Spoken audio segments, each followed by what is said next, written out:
Good morning. This is your TDT News Update. I'm Carrie Roberts. Making the news at this time.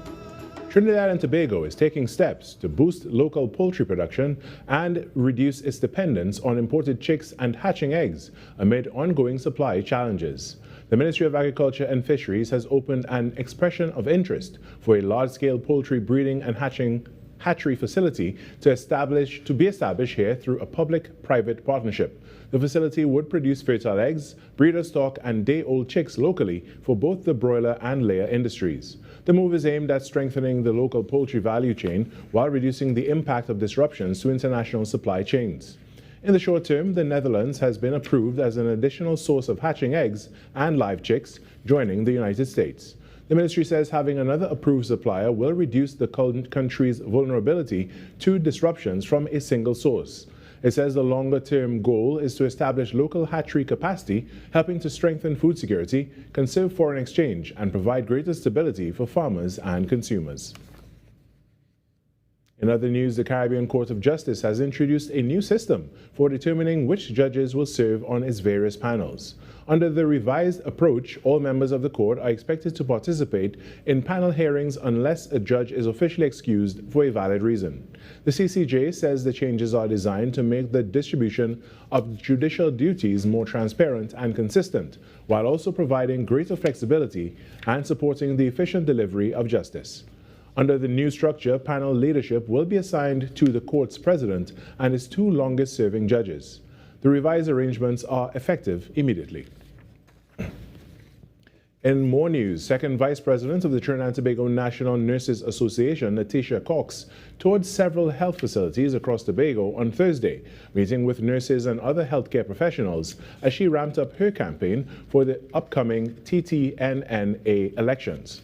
The campaign comes at a pivotal time for the association, with long-serving President Edie Stewart set to demit office after a decade at the helm, paving the way for new leadership within the organization. Ms. Cox and her team, the advocates, are working to ensure that nurses in Tobago know their voices matter and that their concerns remain a priority in the upcoming TTNNA elections. While salary negotiations form a key part of her proposed mandate, Cox emphasized that her vision extends beyond pay and benefits. Partnerships for housing. We're looking for partnerships to ensure education grants. We're looking for partnership to ensure that, hey, you can get your car. You can actually afford to do all the things you need to do with the money that you have. Ms. Cox highlighted the challenges many nurses face in qualifying for home financing and said efforts are being made to explore solutions tailored to nurses across different income levels. So we want to have an arrangement, whether it be with the government or a private developer or financier, where we have a rent-to-own initiative, where we can turn that rent into an investment into your mortgage. In sport now, 2 goals in the space of 9 minutes by second-half substitute Nicholas Dillon saw Defence Force FC come from behind to defeat Suriname team SB Brokey 2-1 in the CONCACAF Caribbean Cup on Thursday. SB Brokey's Alan Da Costa opened the scoring in the 34th minute with a long-distance strike that saw the visitors go in at half-time 1-0 up. With time ticking away at the Hasely Crawford Stadium, substitute Nicholas Dillon scored in the 74th and 82nd minutes, which saw Defence Force claim their first victory in the tournament. With 1 win after 2 games played, the Tetron men now sit third in Group A and will next face second-place Club Sando in an all-TNT clash on September 1st. And that's what's making the news this morning. But joining us right now, it's the host of Trinidad and Tobago Today, Virmala Balkaran. Good morning, Virmala, the host with the most. Thank you. I was about to say bad start. You know, I couldn't just like say the same way, you know, like copy and paste every day. You have so to I switch it up every single day? Yeah, exactly. Thank you. Okay, well, I'll give you that much. Good morning, Carrie. Happy Good morning. Rainy Friday to you. How did you get off the bed this morning? It was very difficult. I needed a spatula to scrape myself off of the bed. Listen, I did not get up on my 2 feet. I did not land on my feet. I was rolling off the bed at this point. I think I crept off the bed. Yeah, I said, wow, Carrie needs me this morning. You know what? It is Friday. Thank God it's Friday. And, you know, we are just around the corner from the weekend. Well, but the it's weekend beautiful weather. Pretty much started. It's beautiful weather, I have to tell you that. If you are trying to leave your bed or you're trying to leave home and you live in a flood-prone area, well, then it's not that beautiful. I know, right? But, one thing that is beautiful is the journey of life. And soon there are the students who would have written their exams to leave secondary school and to go into tertiary level education. And what was that transition like for you back in your day? Genuinely, that was it was a little bit hard. I loved my secondary school experience, even primary school. And every time I turned a new page to get into a new chapter of my life, I was a little bit nervous because I was, I was that kid. Getting into university days, I will tell you, it's a very hard transition, and for a lot of students, it can be a lot to consume. So you just genuinely have to go forward with a positive mindset and understand that time is ticking, and you want to make the best out of every opportunity that you are afforded, especially by your parents, because they worked really hard to give you that. Yes, and let me be the stern uncle this morning, right? For those who are going into university and such, and going to be away from home for the first time, this is not a license to do whatever you want. Your parents would have like a true uncle this morning, Gary. Yes, I'm being the stern uncle this morning. Yeah. Because freedom feels really good when you're just getting it for the first time, and then by the time you get to our age, you're like, I really wish my parents would tell me to go to bed right now. But just a very serious message, and hopefully something that will uplift you if you're heading into a new chapter in your life. And also, let's not forget, there are students that are heading into technical and vocational skills. So whatever field that you are choosing to go into, even if it's not tertiary level, just do your best and really, really put your best foot forward and understand. And do what you love. And the thing is, there are such great careers in many spheres across the country and many disciplines. It's, again, not everybody is meant to be a doctor, lawyer, accountant. There are people who excel at trades. There are people who excel at cooking. There are people who excel at many things, and every single thing has value. It's what you make of it as well. Absolutely, and you are so valued, and every single day we continue to tell our young people that you matter, and we're always just rooting for you, and we know that. I have a little surprise this morning, though, aside from everything else. I have one too. I love that. Yeah, I know. Cheers, Carissa. Harry. Give it cheers, and cheers to Carissa. Thank you very much, Carissa, for the thing. I have the branded Trinidad and Tobago Today cup now. Our amazing producer has been swag, doing a lot of extra things to ensure that we're comfortable and to give us that extra pizzazz. All right, Carol, I'll talk to you soon. Have a happy weekend. Please be safe. I have a very packed show for you today, so I have to tell you that it's extra packed today, so you have to stay tuned. Okay, well, I have my cup and I'm ready. All right, so take care, Carrie. Bye-bye. Thanks so much, Virmala. When we come back, the Trinidad and Tobago Today morning show gets going right after this short break. Stay tuned.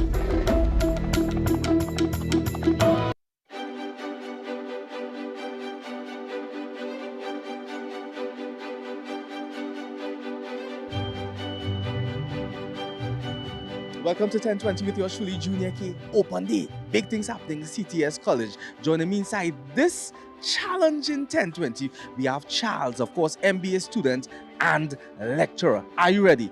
10 reasons in 20 seconds why somebody should attend CTS College. Oh yeah, that's easy. Eh? Really? The clock is ticking. Begin. All right, so you have daycare, primary school, preschool, secondary school, tertiary education.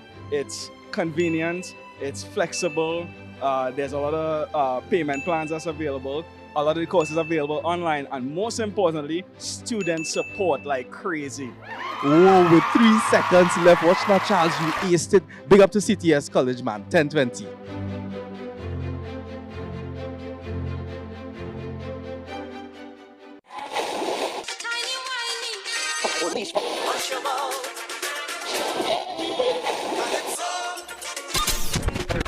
Since 1972, one sound has been living in the heart of Trinidad and Tobago, the longest running radio station in the nation.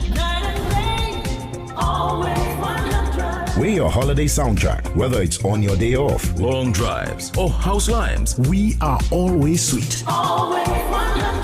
This is music with meaning, music with memories. Music that feels like home. And it's not just the songs, it's the voices you trust, personalities you've grown with. Laughter that sounds familiar. This isn't just radio, it's tradition. It's memories. It's part of who we are. Sweet 100.1 FM, the rhythm of our identity, part of your family. Always 100, guide you on your way. I'm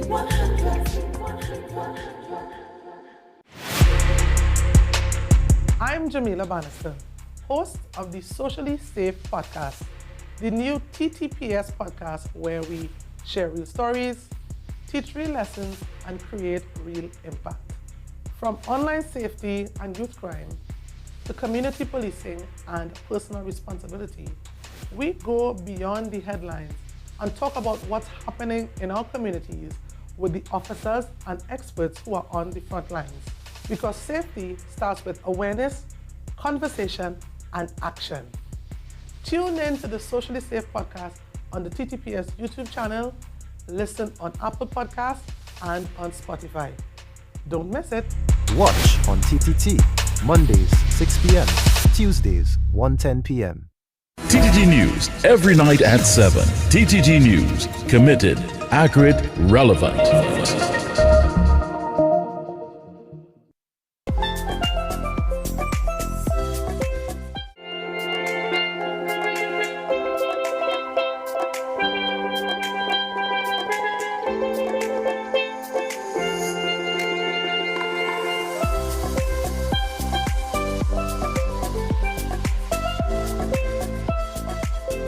Friday, 21st August 2026. The time now, it is 6:11 a.m. Good morning, Trinidad and Tobago and the world.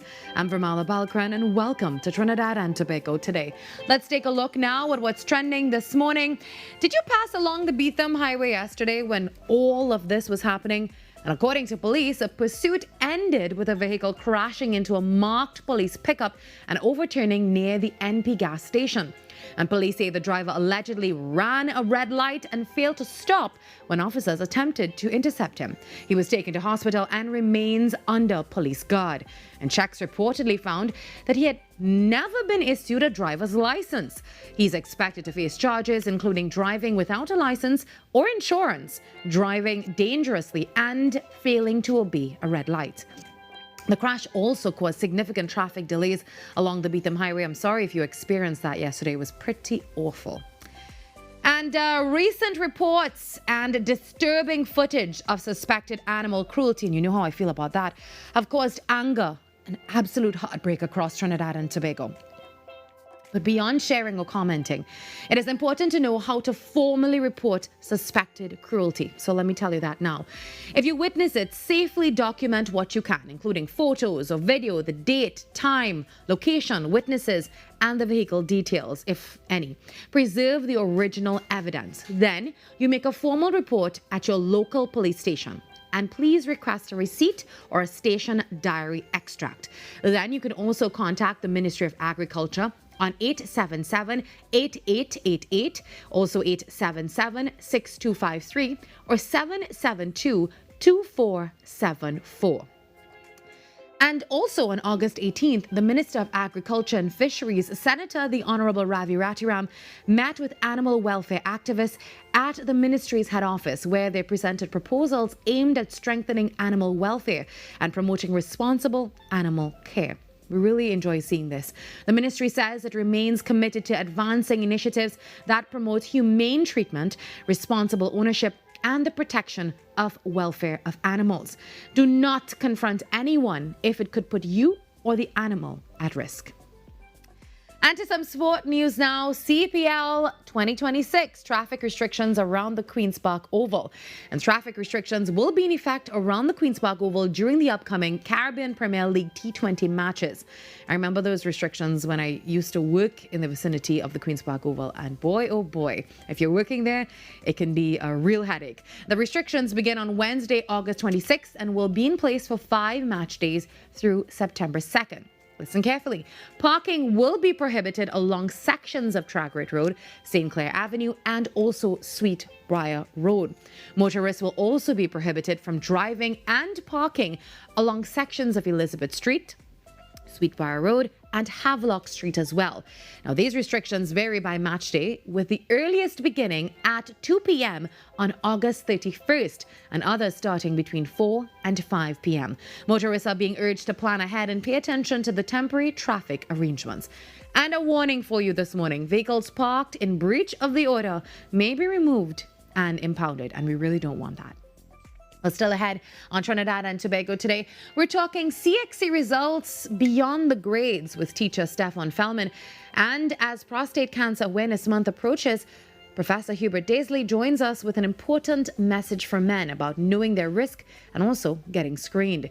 And we're also celebrating World Steel Pan Month with BP Renegades, finding out how Carnival in We Blood as well is turning Carnival spirit into a life-saving blood drive, and why exploring why finding your village can make all the difference for neurodiverse individuals and their families. So much more. Plus, you ever find yourself asking, anybody knows somebody? We meet the woman behind At Your Service, connecting you with local service providers. And then we'll wrap things up with some new music on this Friday from Steph Kalu and her latest release, Forget It All. As I told Carrie, it's a packed Friday morning ahead, so you know what to do. Grab your cup of coffee and settle in. Trinidad and Tobago today has begun.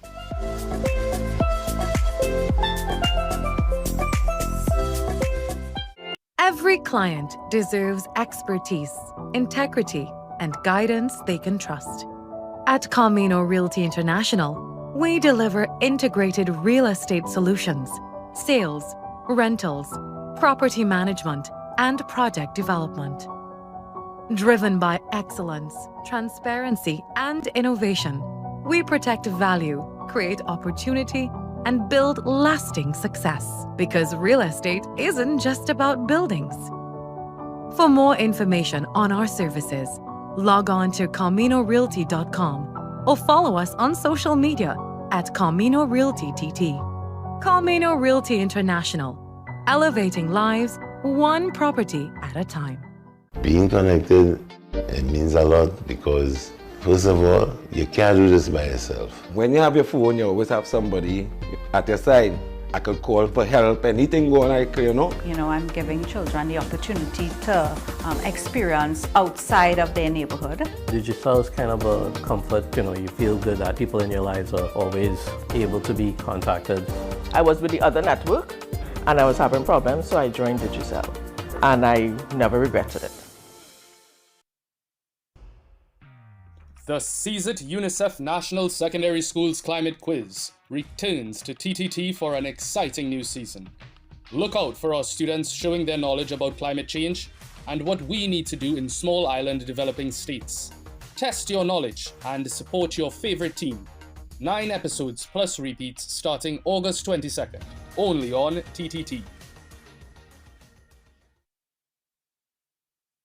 Coming up on Caribbean Passport, it's pulsating energy, deep cultural traditions. It's none other than Barbados crop over. Being at one with nature is no problem in Antigua and Barbuda, so let's swim with the stingrays. Fashion that's all-inclusive. And Caribbean tourism is at the forefront in Guyana. Be viewing Caribbean Passport as we explore the beauty of our region, right here on this station. Ever wondered what happens before the lights come on? Before the crowd pours in? Before the magic hits the stage? This is your all-access pass. Sneak Peek with Junior K takes you behind the scenes of the biggest cultural moments and the hottest events across TNT. From the sound checks to the stage setups, from final rehearsals to exclusive interviews. If it's about to be big, we're already there. Catch Sneak Peek airing daily on TTT and relive every moment on all our social media platforms. Sneak Peek with Junior K, where the story starts before the spotlight.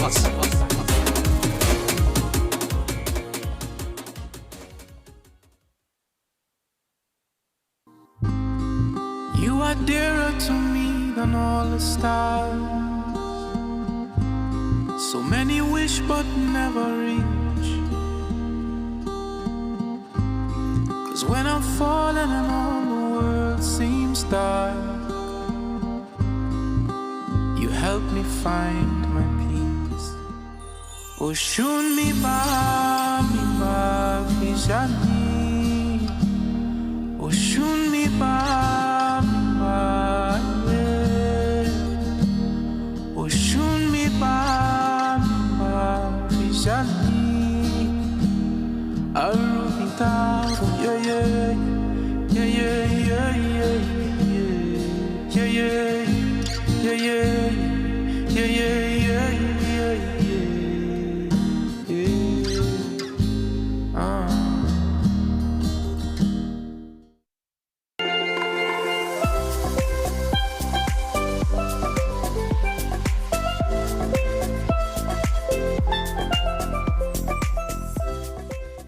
The release of the 2026 CXC results has once again put the spotlight on the achievements and challenges of students across Trinidad and Tobago.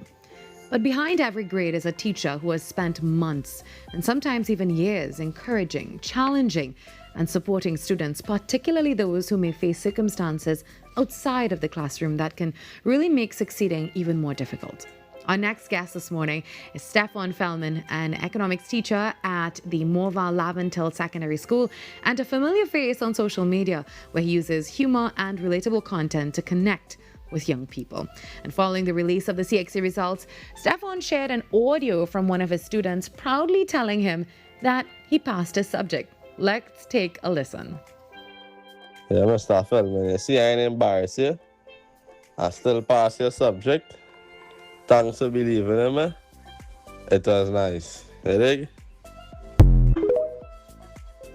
Now that's a small message, but one that really speaks to the relationship between a teacher and his students. And I'm sure if you are, you think back, there may have been one or two teachers that really impacted your life and they encouraged you to just move forward, and many teachers like that. And this morning I also say thank you to them as well. Well, I do believe we have Stefan on the line right about now joining us. Good morning, Stefan. Hi, Virmala. Good morning. Are you hearing me well? Yes, I'm hearing you really well. How are you this morning? I am very good. I'm sorry that my issues with the Zoom is giving me a little problem, but at least TNT could hear me this morning because we have things to talk. Absolutely. Your voice definitely brings some sunshine for us this morning. So congratulations, firstly, on all the success that your students have achieved. And I know that's, it was definitely a tremendous task on your part. So congratulations to you and thank you for all your hard work. And that message, Stefan, from your CXC student after the CXC results, "See, sir, I passed your subject. I didn't embarrass you." That was a big one, and that meant something. What did it mean to you when you heard it? It was very overwhelming for me. I mean, we as teachers, these are the messages, that we live for. We want to hear the success stories of our students, and we want them to be something in life, to become something in life. I was moved to tears, to be honest, because this is a life that you want to see flourish in the future. And that voice note, it was wonderful. And I know all teachers around this time, they are glued to their phones because their students are messaging them all the time. So big up to all the teachers as well and all their students for getting the results like this. Stefan, you teach at the Morval Laventil Secondary School, right? What are some of the realities and challenges that your students face outside of the classroom that can affect their ability to focus and even perform academically? I don't even think it's just like, your state Morval Laventil Secondary School. I think this generation, this Gen Z, and, we have the Gen Alphas and things coming up now. I think, that this generation, they don't have an appreciation for education probably like what we did and our parents did. So we have to kind of reach them a different way. The reality is that different students face different problems based on the communities that they come from. My school is located in what we call a hotspot community, or a community that has a lot of socioeconomic issues. But that is probably just one of the factors that my students face, in terms of gang violence, different things like that. But other schools have similar problems. It mightn't be that particular problem, but there are other problems, poverty, all these sort of issues. So we have to be champions for our kids. And we have to try to motivate them, because I said what teachers are realizing that this generation, it's different. It's very different. We have to motivate them to want to learn. They are the generation of social media. They are the generation of the University of YouTube, So how do we as teachers motivate these children, to want to learn? And I think that is one of the hardest things as a new teacher or as a teacher teaching this generation, is how do we motivate the children to learn and want to learn? That is the issue we have to focus on. Stefan, how have you been doing that? Well, as a younger teacher, I'm not all that young, but as a younger teacher, we have to motivate the children to learn. In my days, when a teacher come in the classroom, is a meter rule in their hand and they sit down by a desk with a textbook. Those days done. Those days we cannot have that methodology again. We have to use what these children like. We have to, use the TikTok, the Instagram, the Facebook. They like to do all these trends, all these dances and all this stuff. We have to make the classroom a fun environment for them. Some teachers might find it difficult because, they would have been, the older ones especially, they might think it is something novel and they are accustomed with teaching chalk on board and sitting down and you have to read from a textbook. But that's not working nowadays. We have to find innovative ways. Some teachers dance in the classroom. Some teachers sing in the classroom. Some teachers bring a music system in the classroom and they have a dance party. And they dance in line with the syllabus. We might learn about a topic. We sing about the topic. So we have to find ways, as I say, we have to be different as new generation teachers and teachers who want to come in the service now. It's not like the olden times. We have to get up to the times, use what they like, the songs they like, the videos that they like to see, all these different things. So we have to use that to modernize our approaches to education. Stefan, you really do have a strong social media presence and young people really do connect with you. And we can see how you're using that relationship and your personality to reach students who may not always respond to the traditional approach to teaching. When you see your students succeed, particularly those had significant challenges along the way, what does that do for you as a teacher? And what keeps you going when the work gets difficult? I love to see my students succeed. That is the end goal for me, because I would have met parents along the way. I would have met grandparents, well-wishers from the community, and being that driver or being that champion for change, that is something that I see as my God-given assignment, and I want them to succeed. I want them to do well, even if it probably, takes some extra work from me, but the goal is for them to achieve. Because, Virmala, at the end of the day, these children are our future, Me and you getting old, At the end of the day, we getting old. So somebody has to take over. Somebody have to be the champion for these children. And it starts with teachers like ourselves to at least start in your community. And let's try to see how best we could make a difference. But we as teachers have to remember we cannot burn out ourselves because people are depending on us. I agree with that, and we really do appreciate all our teachers and all the hard work that they do. Stefan, we also heard from CXC about 128 cases of examination misconduct this year. I think it was including unauthorized devices, collusion, and also the misuse of AI.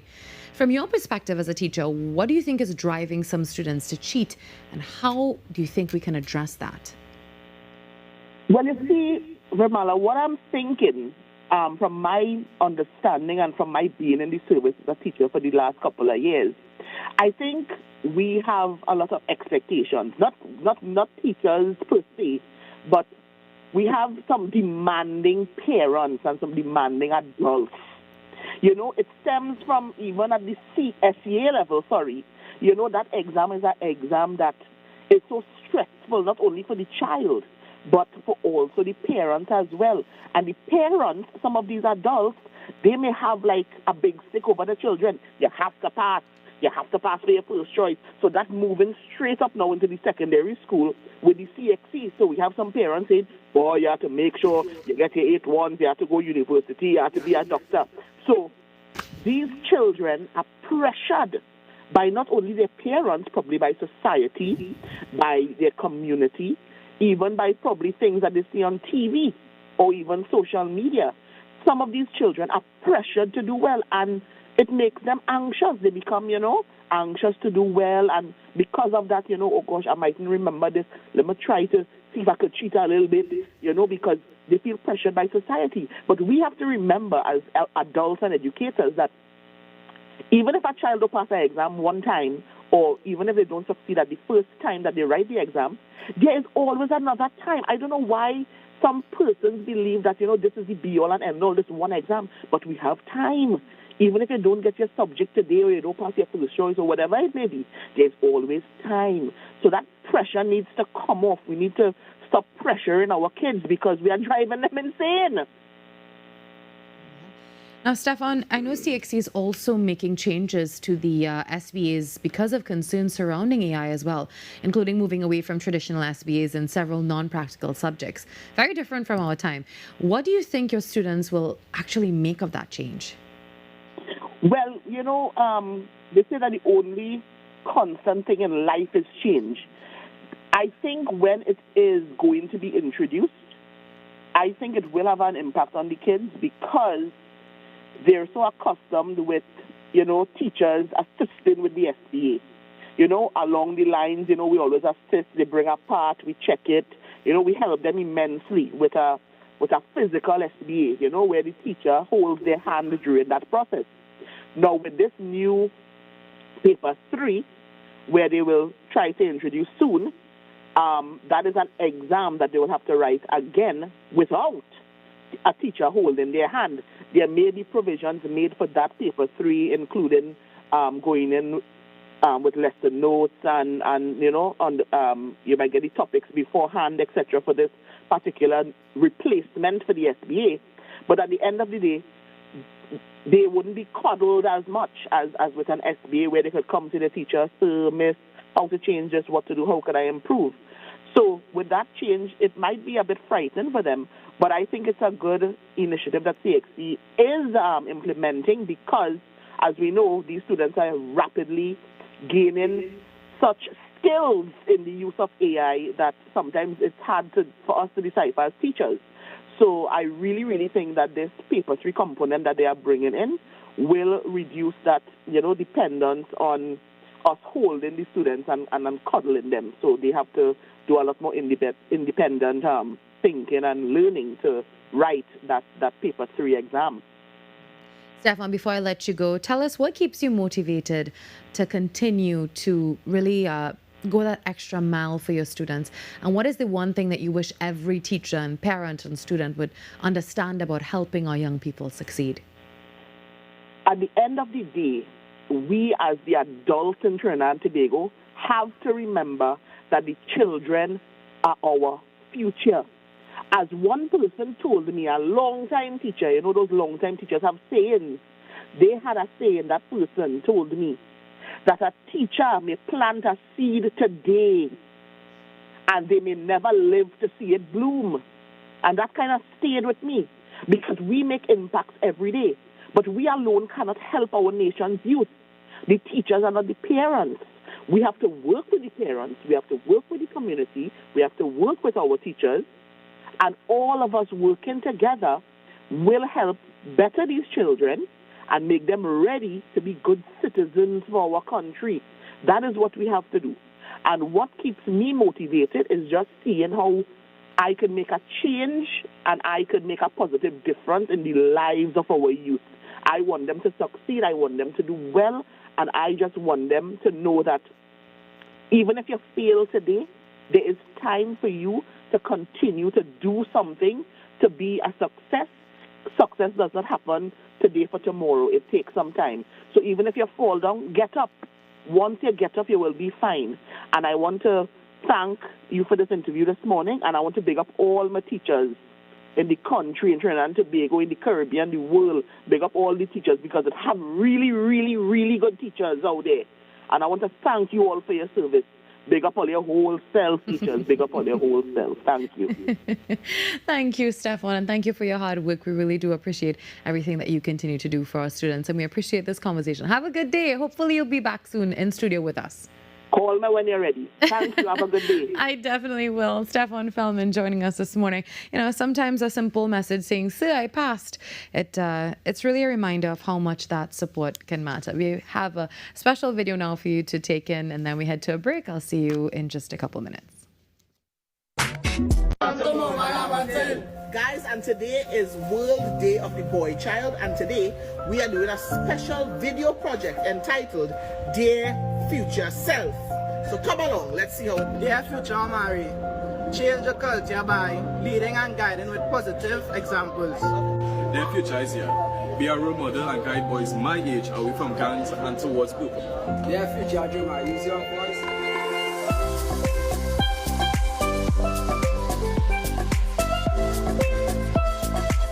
Every client deserves expertise, integrity, and guidance they can trust. At Camino Realty International, we deliver integrated real estate solutions, sales, rentals, property management, and project development. Driven by excellence, transparency, and innovation, we protect value, create opportunity, and build lasting success. Because real estate isn't just about buildings. For more information on our services, log on to CaminoRealty.com or follow us on social media at Camino Realty TT. Camino Realty International, elevating lives one property at a time. Being connected, it means a lot because, first of all, you can't do this by yourself. When you have your phone, you always have somebody at your side.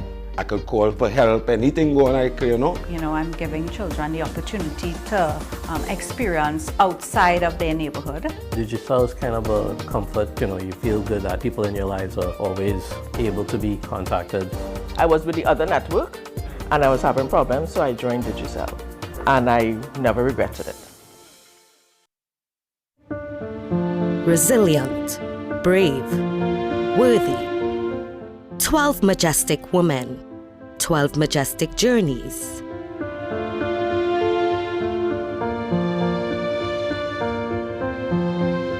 Majestic Makeover Season 3, coming soon to TTT and TTT Live Online. Majestic Makeover Season 3 is powered by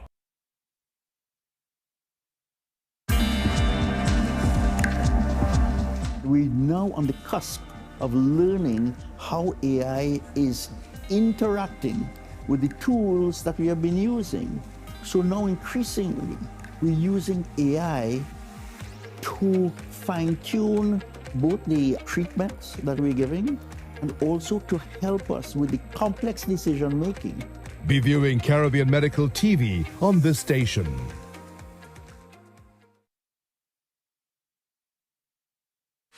Every morning begins with a story, the headlines you need, the voices you trust, the conversations shaping our nation. Welcome to Trinidad and Tobago Today, where your day starts informed and inspired. News that matters to you, conversations that spark new ideas, stories that move Trinidad and Tobago forward. Tune in weekdays, Monday to Friday at 6 a.m. or join the conversation on any smart device at TNT Today Show. Trinidad and Tobago Today. Start here, exclusively on TTT.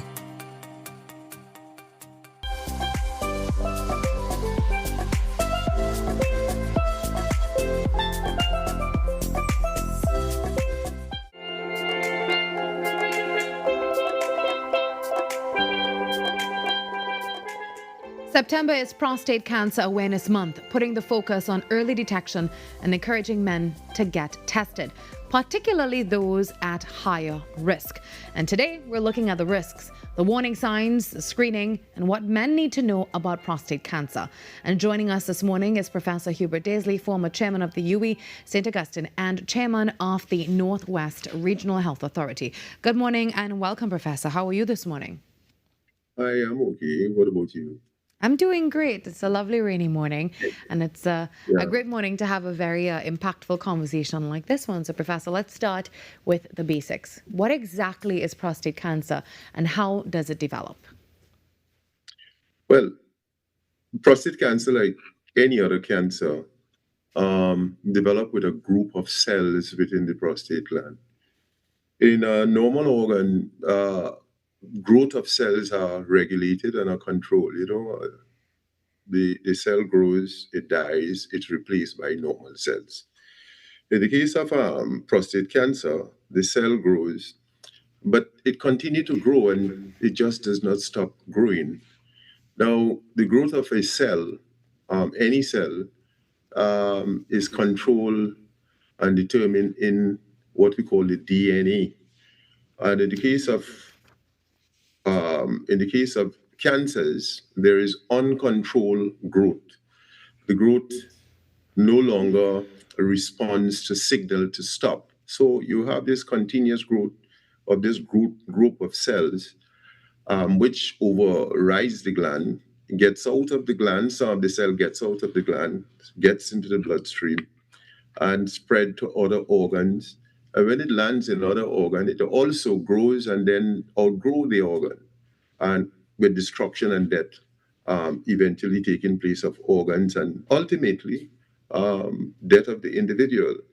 So a cancer really is an abnormal growth that cannot be controlled by the normal mechanism. All right, for one reason or the other, that happens. And in prostate cancer, this is what happens. All right. Professor, you've been very clear with your message to men. Go and get tested. Why is that message so important, particularly during this upcoming Prostate Cancer Awareness Month?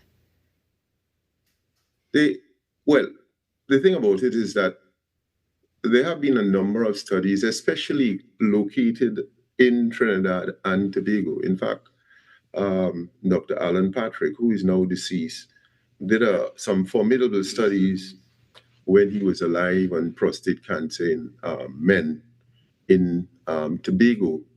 And he found that we had an alarming amount of prostate cancer. In fact, in his study, greater than 52% or 53% of men who were studied, that means it's 53 out of 100 men who were studied, end up having prostate cancer.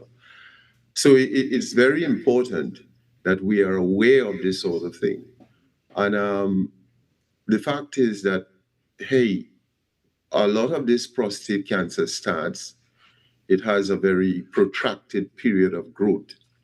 And during those protracted period of growth, there are no signs or symptoms.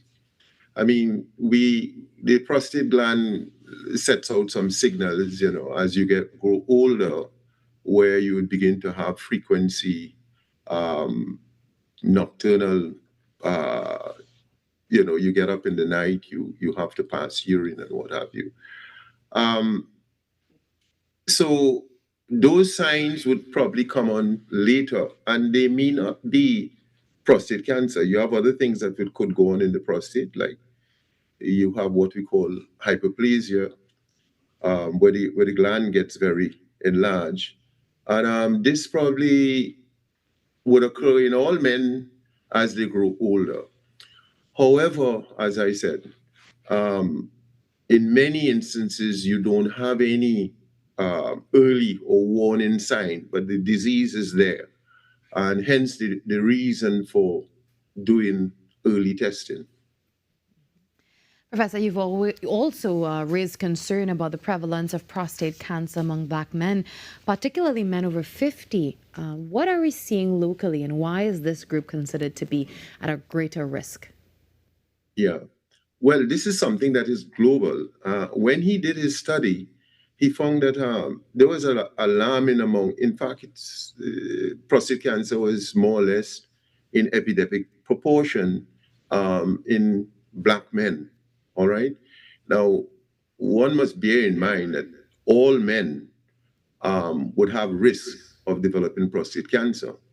It doesn't mean to say then that someone of a different ethnic group doesn't have a risk. However, what happens is that, and this is a global thing, when you look at African American men, or you look at African men of African descent, wherever they are, there is an alarmingly high risk. Why it is happening in African men? Probably it is genetic. In other words, something in the gene probably is causing this sort of thing. And there have been one or two studies, but nothing really definitive to prove why it is happening. But we know it happens. So the high risk, there's a very high risk of developing prostate cancer in men of African descent, wherever. And it is alarmingly high in the Caribbean. In fact, prostate cancer is about 2 to 10 times higher than what you would see in North America and other regions. Very high. Places like Guadeloupe, for instance, and Martinique, the prostate cancer risk statistics there is alarming and ranks within the first 10 in the world. And so too, that out of the study that was done by Dr. Alan Patrick, it puts black men in Trinidad and Tobago, especially in Tobago, at great risk of developing this cancer. Are there particular misconceptions about prostate cancer and prostate screening that you'd like to address this morning, Professor? The thing about it is the misconception is the slight embarrassment, and I don't call it embarrassment, that men undergo in having examination for the prostate gland. You know, you go to your physician and you would have a digital rectal examination.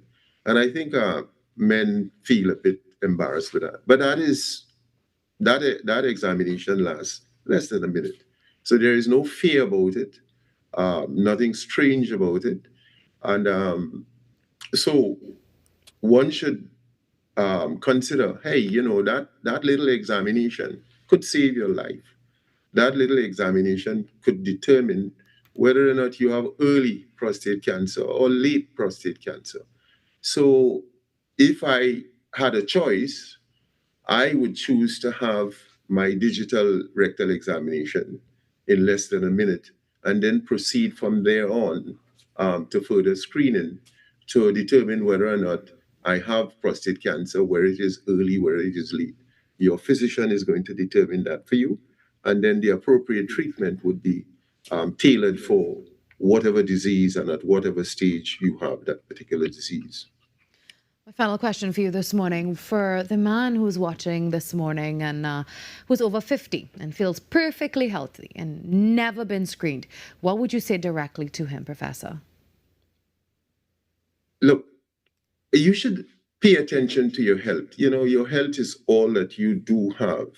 You have the old adage that health is wealth, all right? And you must look after your health. One of the things we know, especially among black men, is that there is a high incidence of prostate cancer among black men. And the other thing that we know is that a significant number of those do not give you any early warning. It is only detected when you go to your physician and do the proper, the physician is going to do the proper examination and the proper testing. Then and only then you would know.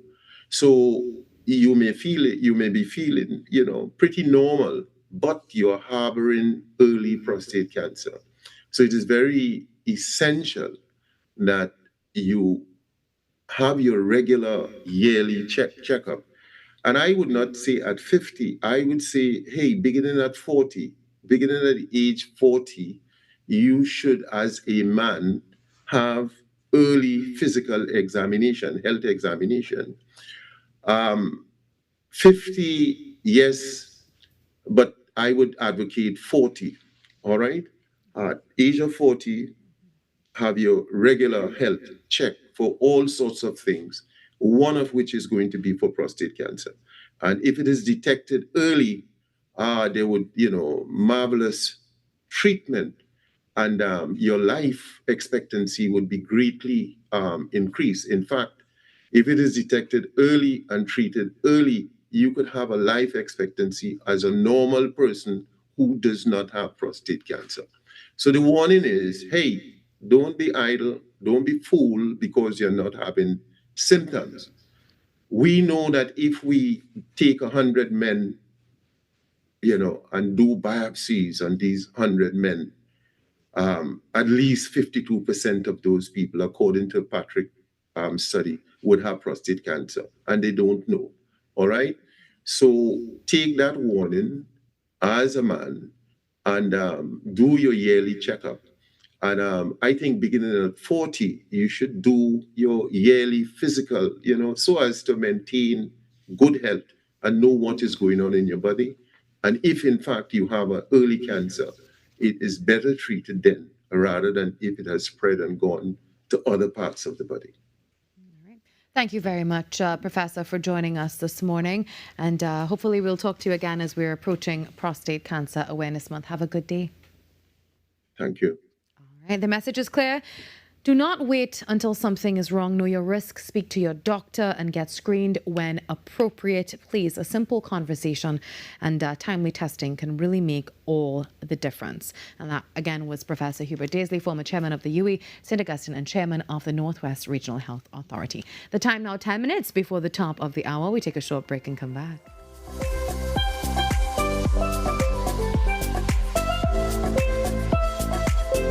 Your heart, brain, and body work hard every day. Give them the support they deserve with omega-3. Packed with essential fatty acids, omega-3 helps support heart health, brain function, and overall wellness. Whether you're staying active, focused, or simply living life to the fullest, live healthier with omega-3. Wellness that works from within. Tune in to Wellness Unlocked on TTT Tuesdays and Thursdays at 9:45 a.m. Why is Talk City 91.1 FM the leading talk station in Trinidad and Tobago? Because nobody delivers conversations like we do. Start your mornings with Ground Report. Andy Pitbull Williams, Lennox Smith, and Nigel Snipes setting the agenda from 6 to 9 a.m. Then it's Off the Record with Stefan Reese and Mr. X, Fearless Talk, and the issues everybody's discussing. Stay connected with Sharon. Take it front with Officer Shabadi. Go beyond limits with Roland Stewart. Drive home with Heavy Duty and David Welch on Under the Radar. And wrap up your day with Kingsley and OB on The Wrap Up. Real talk, real people, real Trinidad and Tobago. Listen live on Talk City 91.1 FM and follow us on social media, Facebook, Instagram, and YouTube. Talk City 91.1 FM, the #1 talk station in Trinidad and Tobago.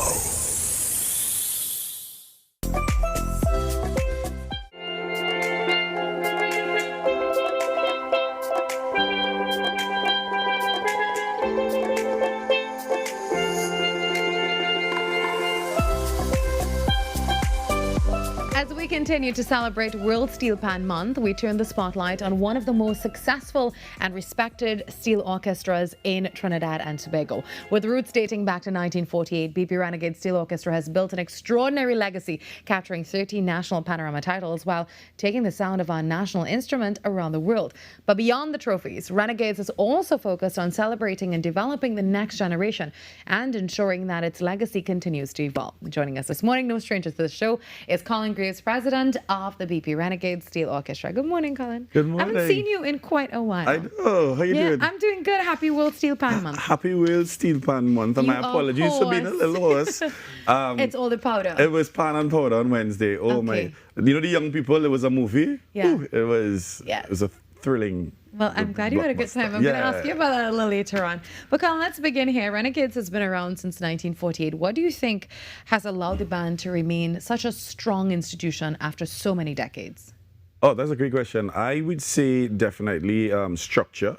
I think that we have a structure that works very well, and we were early in the game to develop a very structured approach to how we manage culture and the arts. So many times people would think that culture and the arts, like, oh, just be creative, go there. But we approach it from a very structured way. So from the committees and the people within the organization and within the community that supports the band, they have assumed so many roles, like with having probably about 10 subcommittees that manage everything. Just like a company, so from having a marketing and education committee and a properties management and facilities and finance, and I mean it goes on and on, a youth band academy committee, and when you now spread the work amongst the community of members within the organization, it allows the organization to thrive because people can specialize and focus on developing and advancing particular areas of the organization. So I think one, structure. Two, I would say a very strong community footprint. The Renegades family is definitely have stepped up over the years, and there is an inherited culture of excellence. So within the band, even the young ones growing up, they are taught from very early what is expected and the standards and the quality of how we perform, and what is a renegade and the attributes of just deportment and conduct and how we interact and stuff like that. And that is very strong and inherited and within the culture of the organization. And thirdly, I would say having a really strong support of corporate Trinidad. So, no secret, the relationship that we've had with BP, TT, and previously Amoco as our title sponsors for the last 56 years. Really has been a really amazing experience, because it's not just financial support, it's human resource development support. So it's when BP makes their HR department available to do training and mentorship with our young panists, or when we're able to sit with their finance team or sit with their legal team to get advice on things. I think that type of corporate support is really one of the main drivers of the success of the foundation of the organization. Just saw some footage from Pan and Powder. Oh boy. Before we head to the break, we're keeping you on for a bit, Colin. How was that? How was that experience? Pan and Powder was absolutely phenomenal. I must say thank you to the thousands and thousands of people that continue to show BP Renegades love every time we perform at Pan and Powder. I always say it's like you go to a fence and you wait for Marshall Montana to take the stage. Yeah. That is Pan and Powder with Renegades. That video I think that we just saw there. Special thanks to, I think it's the Culture Love team on social media. That video has like 220,000 views, and it's been like a little over 24 hours. But it was just amazing. And this is on a Wednesday. A random Wednesday in the heart of Port of Spain in Trinidad. That's what we do on Wednesday nights, getting ready for... It just shows dedication to the culture. Yeah, and Pan and Powder really is a very unique event. Yeah. And, well, let's take in some of that right about now as we head to the news. Colin stays with us and we continue our chat on BP Renegades when we come back.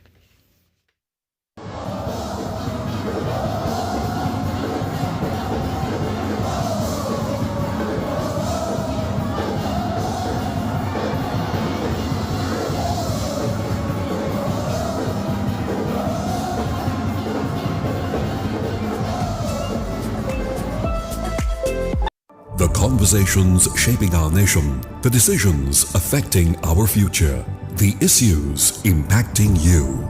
Now, more than ever, it's time to bring them into focus. From politics and public policy to sports, entertainment, and the voices of everyday citizens. A new perspective is coming to Saturday mornings. Focus, People and Politics. Coming soon, exclusively on TTT.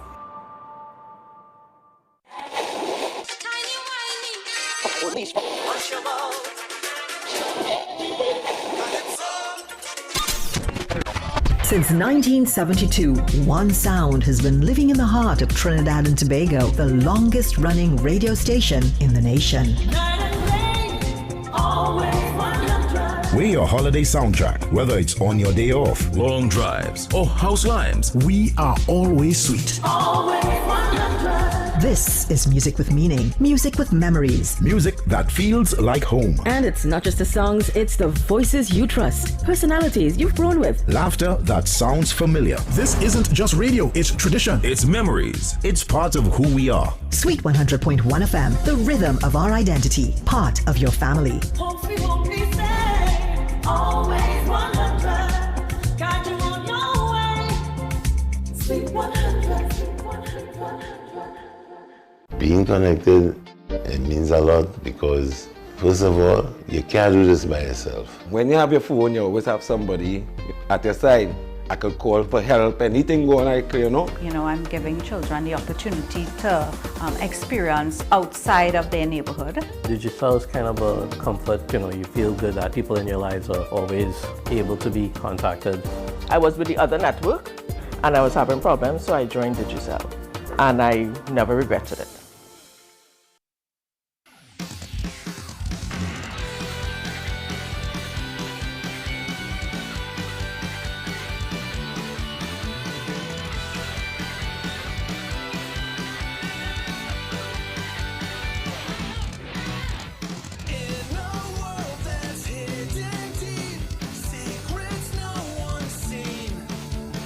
The dark that once held its place, light began.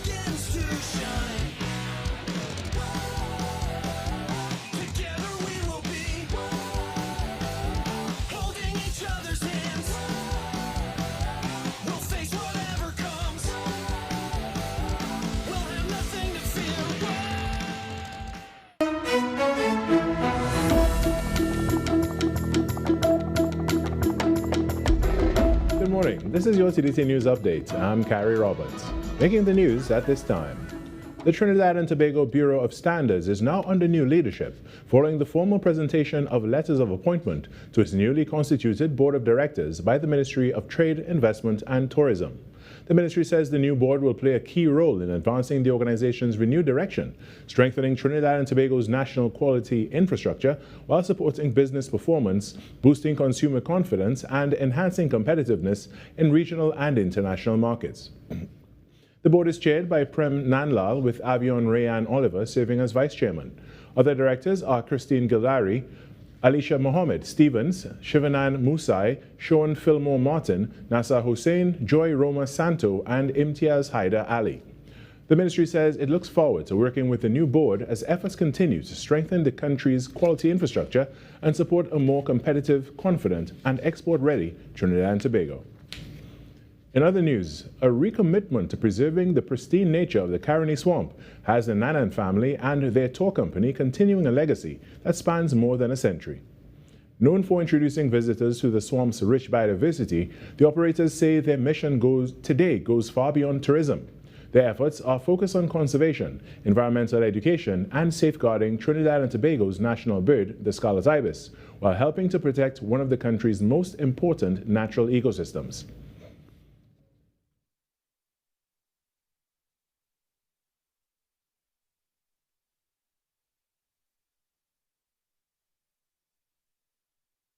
When my father was the age of 16 years old, he was recognized and honored by National Geographic, where they used his pictures and illustration for their centerfold.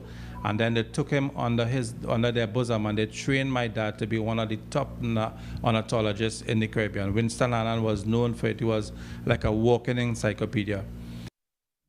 CEO Alistair Nanan says the centuries-old company was established by his grandfather, Simon Nanan. Ownership and leadership of the business were then passed to his father, and today, Nanan proudly continues the family legacy as its third-generation leader. As visitors float along the wetlands, they gain a better understanding of the mangrove ecosystem, home to a variety of mammals, fishes, crustaceans, reptiles, and birds. It's like a classroom, because the education we push on these tours is to get people, more aware about our environment and how important the mangrove ecosystem is and how important the biodiversity is here in Caroni Swamp. The company also supports environmental initiatives, including a proposed ban on styrofoam to help reduce pollution. Additionally, it encourages all tour operators to play their part in preserving the sanctuary by promoting responsible practices, maintaining the integrity of the ecosystem, and discouraging excessive alcohol consumption during tours. In other news, another $2.66 million has been allocated to the Children's Authority of Trinidad and Tobago by the Ministry of the People, Social Development and Family Services as part of ongoing efforts to support childcare and protection services. Minister Vandana Mohit handed over the check, valued at $2.66 million, to the authority's acting CEO, Rhonda Gregoire Rupchan, on Thursday. Just over $1 million will cover foster care payments for July and August, while $1.63 million will go towards statutory obligations, including PAYE and group health. The latest funding follows two interventions by the ministry in July, totaling more than $53.9 million. With Thursday's disbursement, the ministry says it has provided more than $56.5 million in financial support to the Children's Authority. The funding is intended to help the authority meet its obligations and continue essential child care and protection services.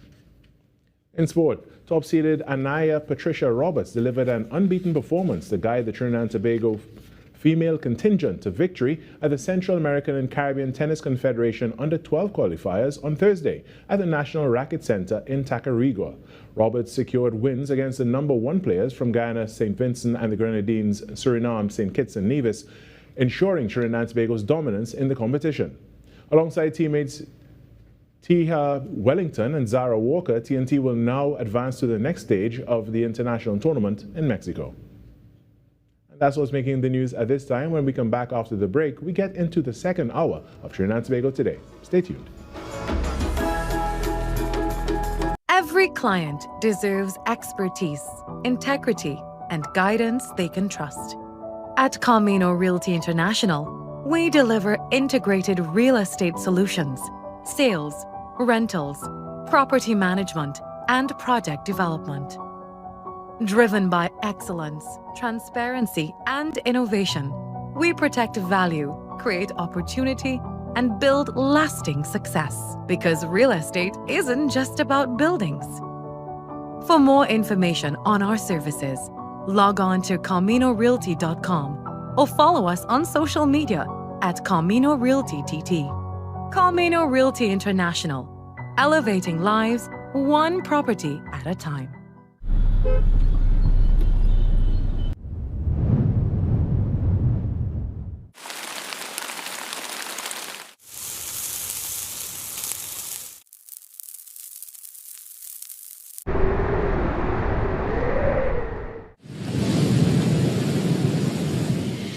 Whatever the skies bring, stay prepared with TTT Weather.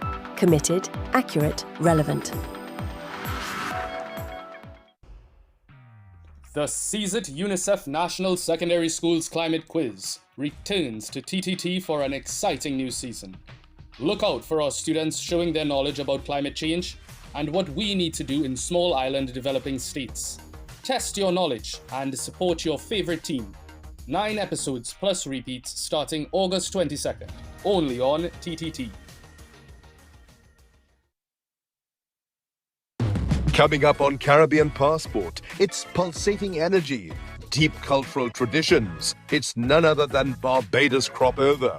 Being at one with nature is no problem in Antigua and Barbuda, so let's swim with the stingrays. Fashion that's all-inclusive. And Caribbean tourism is at the forefront in Guyana. Be viewing Caribbean Passport as we explore the beauty of our region, right here on this station. TTT News, every night at 7. TTT News, committed, accurate, relevant.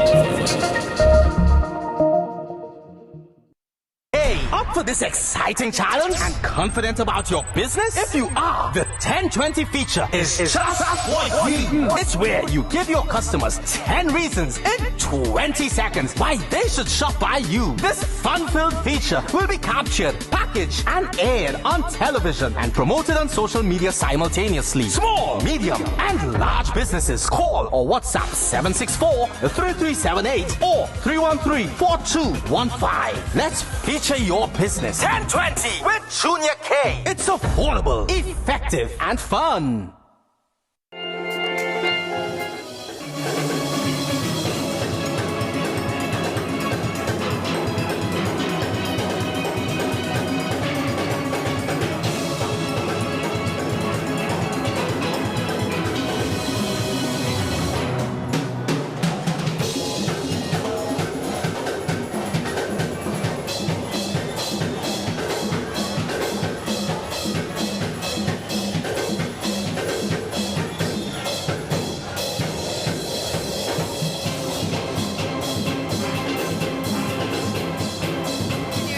This morning with Colin Greaves, president of BP Renegade Steel Orchestra. Welcome back, Colin.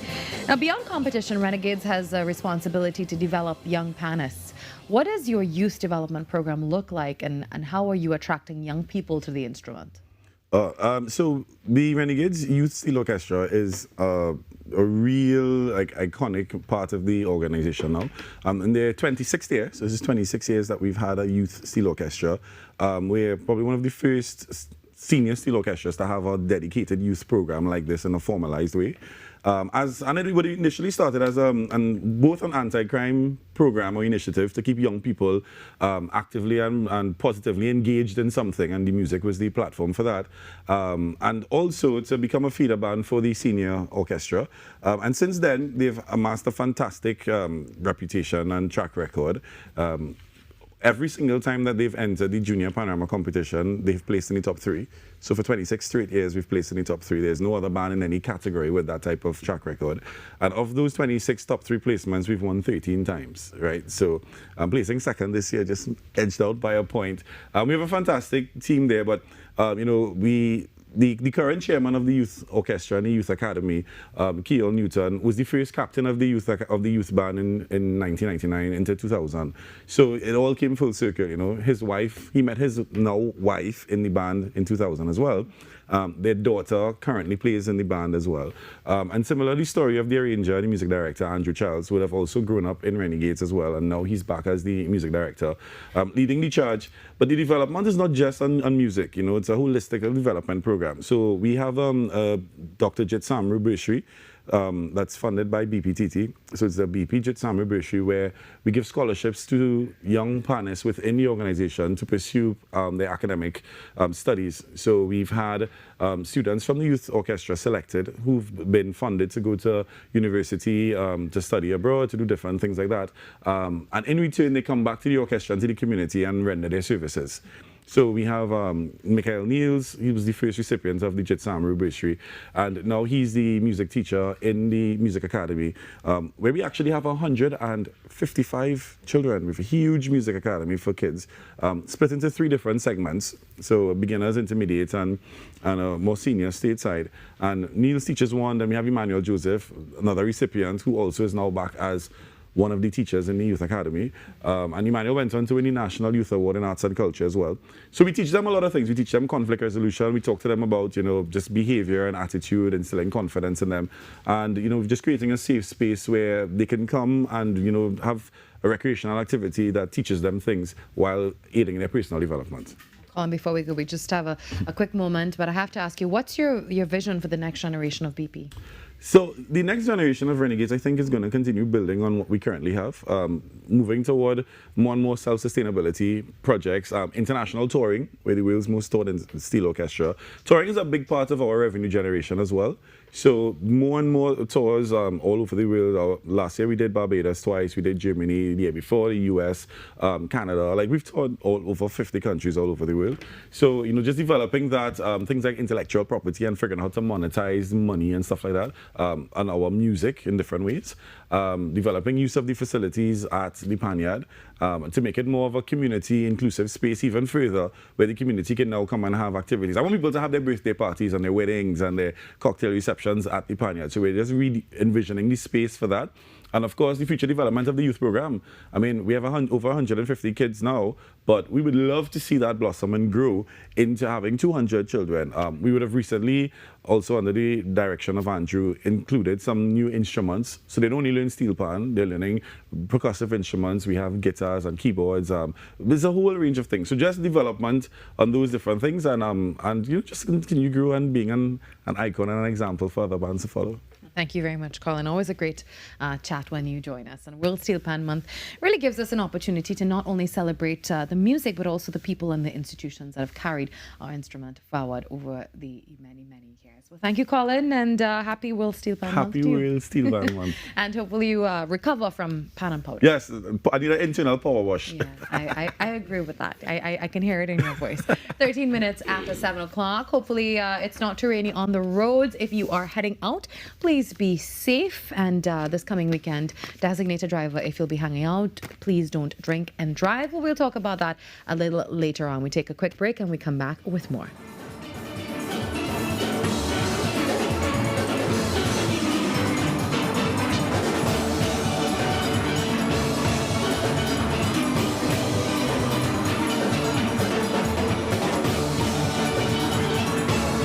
Being connected, it means a lot because, first of all, you can't do this by yourself. When you have your phone, you always have somebody at your side.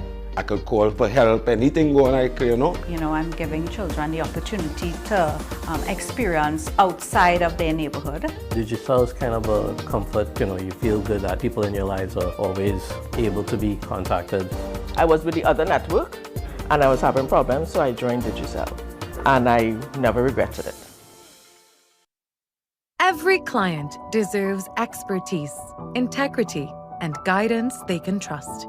At Camino Realty International, we deliver integrated real estate solutions, sales, rentals, property management, and project development. Driven by excellence, transparency, and innovation, we protect value, create opportunity, and build lasting success. Because real estate isn't just about buildings. For more information on our services, log on to CaminoRealty.com or follow us on social media at Camino Realty TT. Camino Realty International, elevating lives one property at a time. I'm Renee Sion with another edition of Caribbean Week in Review.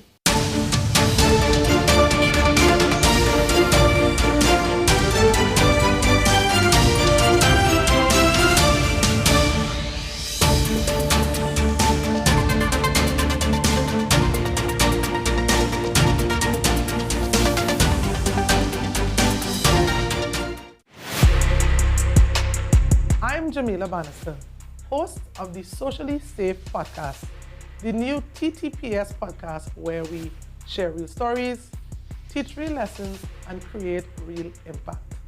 From online safety and youth crime to community policing and personal responsibility, we go beyond the headlines and talk about what's happening in our communities with the officers and experts who are on the front lines. Because safety starts with awareness, conversation, and action.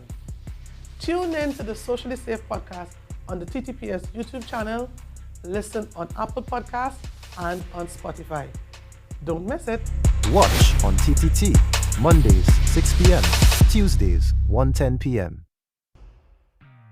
The CZIT UNICEF National Secondary Schools Climate Quiz returns to TTT for an exciting new season. Look out for our students showing their knowledge about climate change and what we need to do in small island developing states. Test your knowledge and support your favorite team. 9 episodes plus repeats starting August 22nd, only on TTT.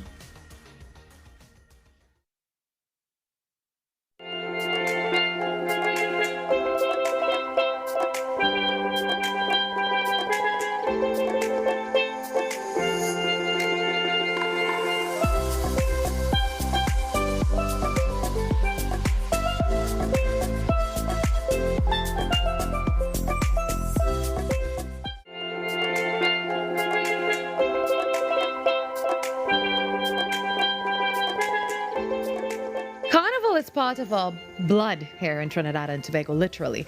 And now the National Carnival Commission is using that spirit to encourage citizens to give the gift of life. The Carnival in We Blood Drive brings together the NCC and health authorities to help strengthen the country's blood supply, which, while reminding us that a single donation can really help to save lives. And joining us this morning are with very special guests and a friend of mine for a very long time, Dr. Shavir Musai, Medical Director of the Ministry of Health's National Blood Transfusion Service, and also Mr. Peter Kanhai, the NCC Chairman. Good morning to you both. Good morning. Thank you for being here. Now, let's begin with you, Mr. Kanhai. What is Carnival in We Blood, and how did the idea to connect Carnival with blood donation come about?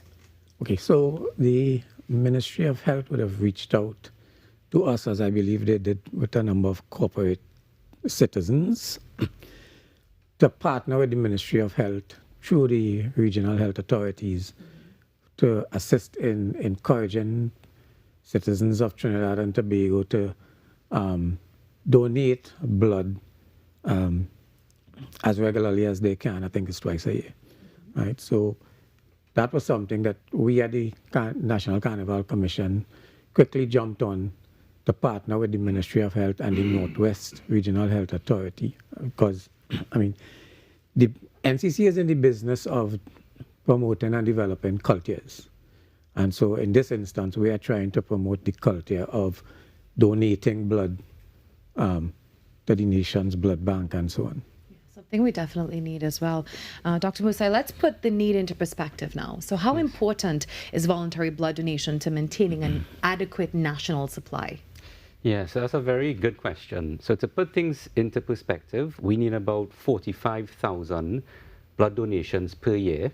That's about 3% of our population.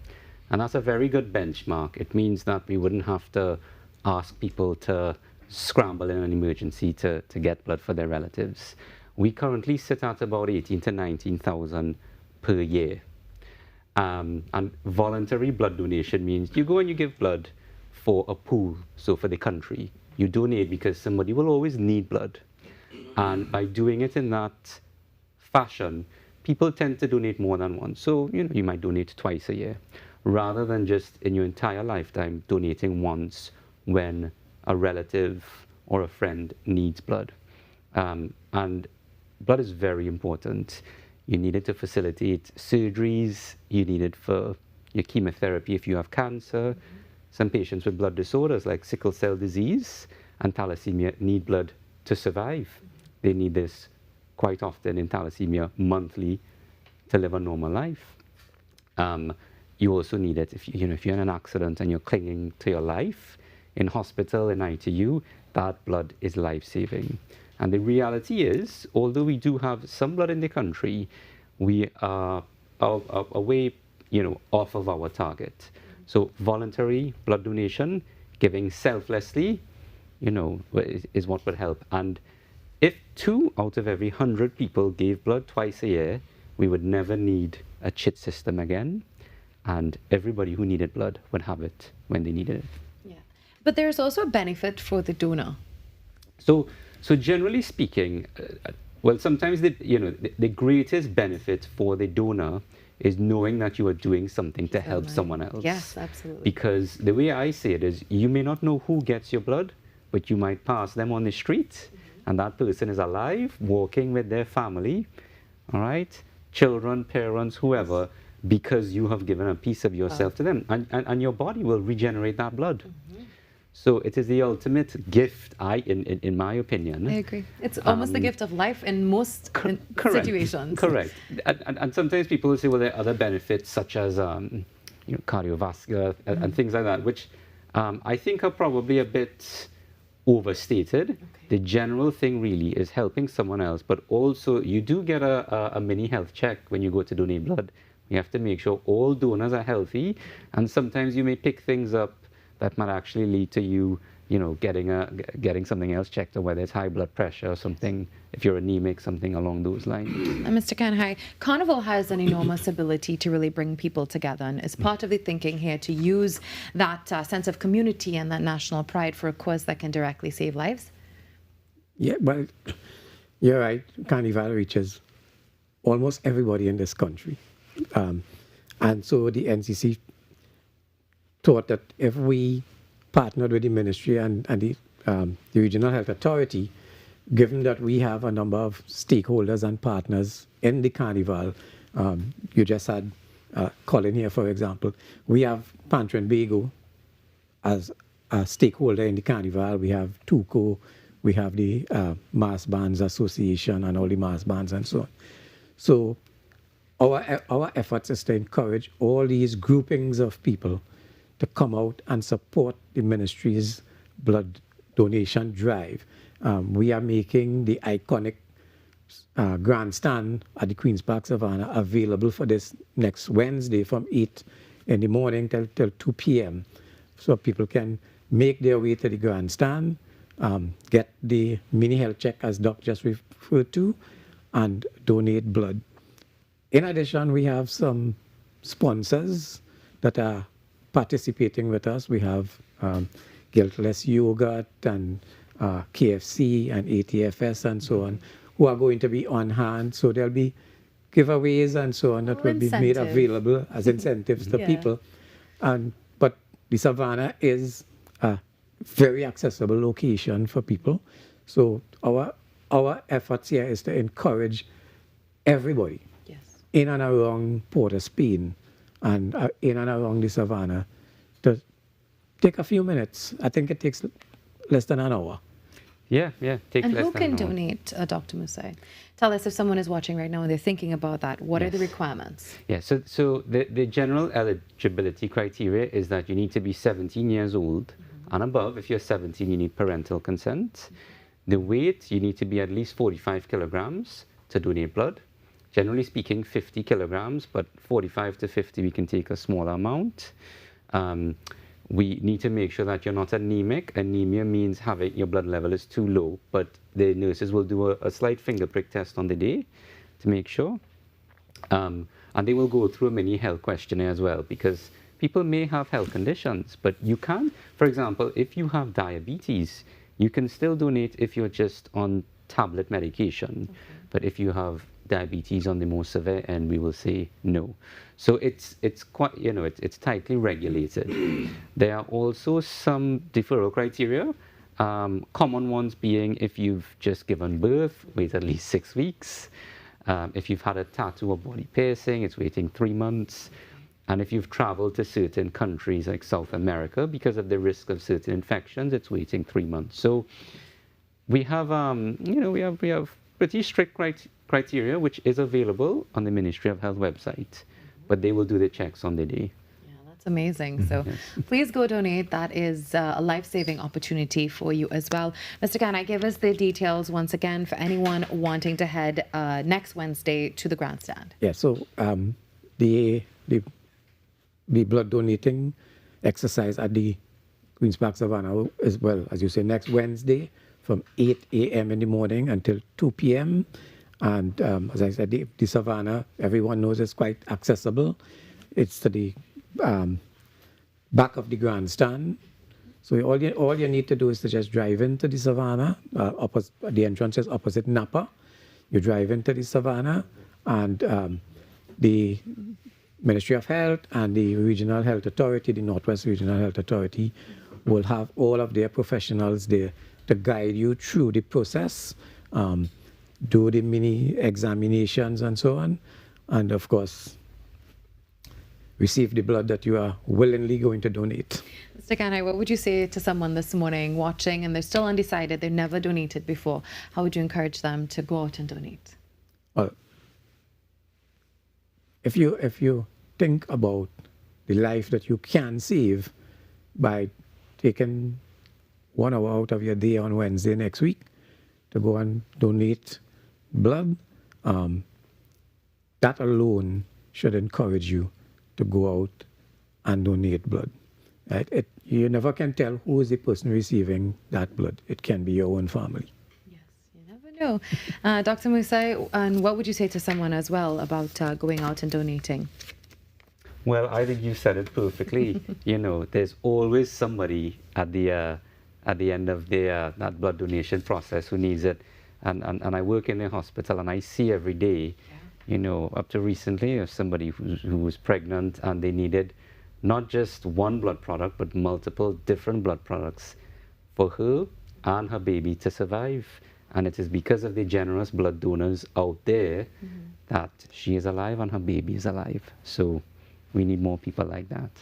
The best incentive you can have this morning. Thank you very much, gentlemen, for being here. Carnival and We Blood. Remember, it takes place. The information is on the screen Wednesday, August 26, 8 to 2 at the Grandstand, Queen's Park, Savannah. It is open to the public, so you can head there. And thank you very, very much to our special guest this morning once again. So donating blood is an amazing opportunity to really do something special. Not just, for yourself and your peace of mind, but also for the world. So go donate and get the information at the NCC page as well. 7:28, that's the time in the Republic of Trinidad and Tobago. And receiving a diagnosis can provide answers, but for many individuals and families, it also marks the beginning of a much bigger journey. Finding information, resources, understanding, and importantly, a community that supports them. That is the focus of Beyond the Diagnosis, Finding Your Village, an inaugural neurodiversity retreat weekend taking place from October 2nd to the 4th, and it will bring together neurodiverse individuals, families, caregivers, educators, professionals, and also advocates with conversations around autism, Down syndrome, ADHD, dyslexia, and other neurodiverse experience. And joining us this morning to tell us more is a very special guest from the Spectrum Academy, Dr. Naresh Nandram. Good morning. Good morning. Thank you so much for having me. Not a problem. How are you this morning? I'm pretty good. How have you been? All right. So let's talk a little bit about this retreat now. It's called Beyond the Diagnosis and Finding Your Village. What does finding your village mean, especially in a neurodiverse community? Well, what we mean by that is getting a diagnosis that someone you love, your child, maybe has a neurodivergent condition like autism or ADHD is just the very beginning. What happens after that? Understanding the need for the planned education, if there are therapies that needed, psychological support, not just for the child, but also for the family. and it goes beyond just the immediate family. Sometimes, a partner or marital support can be very, very useful, because these additional stresses can place a burden on family members and caregivers. In addition to that, basic knowledge around financial and legal, uh, nicks and knacks is very, very useful, because after you cater for education, additional therapies, finance, can become an issue. And this is also especially so in cases where one parent needs to be the primary caregiver. So now the household leans into one income. So the weekend really is geared towards bringing together, the caregivers, the parents, adults that are neurodivergent, to come soak in the knowledge, find a network, so for them to come for the info and stay for the community. I know the retreat also pretty much embraces neurodiversity more broadly, because it goes beyond autism. I understand that it includes ADHD, Down syndrome, dyslexia, Tourette syndrome, and other conditions. Why was this important for you to go, again, beyond autism and really create a space that really, as I said, embraces neurodiversity more broadly? I think where we are as a society in Trinidad and Tobago, it's very, very important for us to be all inclusive. I mean, it's right there. Here, every creed and race find an equal place, and there's no qualification as to whether someone's neurotypical or neurodiverse. And it would be remiss of us not to open our arms and welcome the entire community. So let's talk about this retreat now. Give us the details for anyone wanting to participate.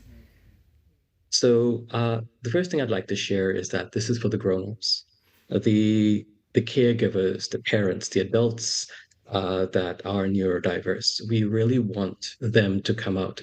I think it's really, really important for the primary caregivers and the parents of children that have neurodiverse conditions to come out, because as a parent of a neurodiverse child myself, I understand the struggle firsthand. I understand what it's like when you need a break, and the only other person that can hold and manage your child is the other parent, who is also tired. So it's really geared towards the adults. This is going to be held from the 2nd to the 4th at Saman Estate in St. Clair. Lovely, lovely venue. Please do come out. I should mention that this is a ticketed event, because spaces are limited, and tickets can be found on islandetickets.com. And, across the weekend, what you can expect is chats and workshops on that speak to education. That's what we do at Spectrum Academy.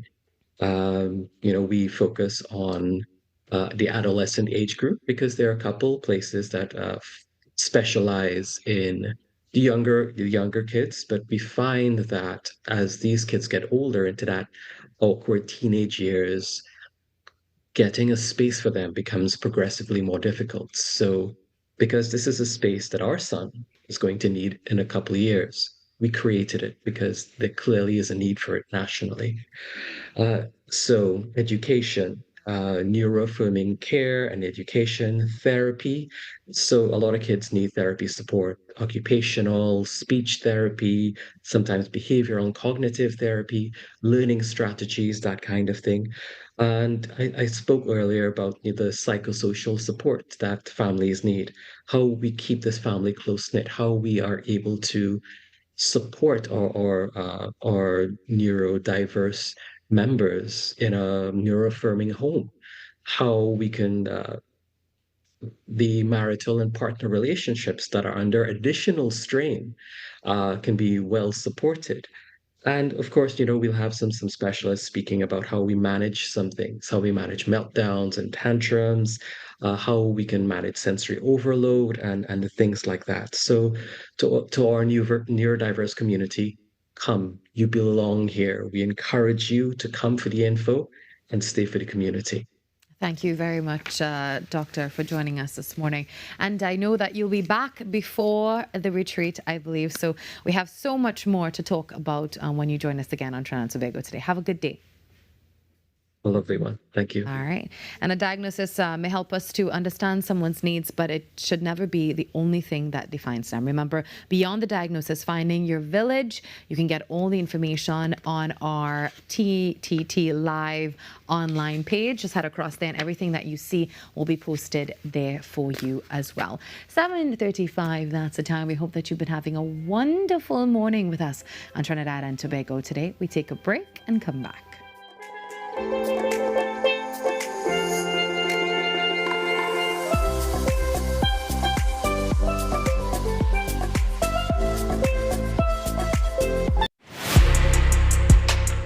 I'm Virmala Balkaran, host of the Socially Safe podcast, the new TTPS podcast where we share real stories, teach real lessons, and create real impact.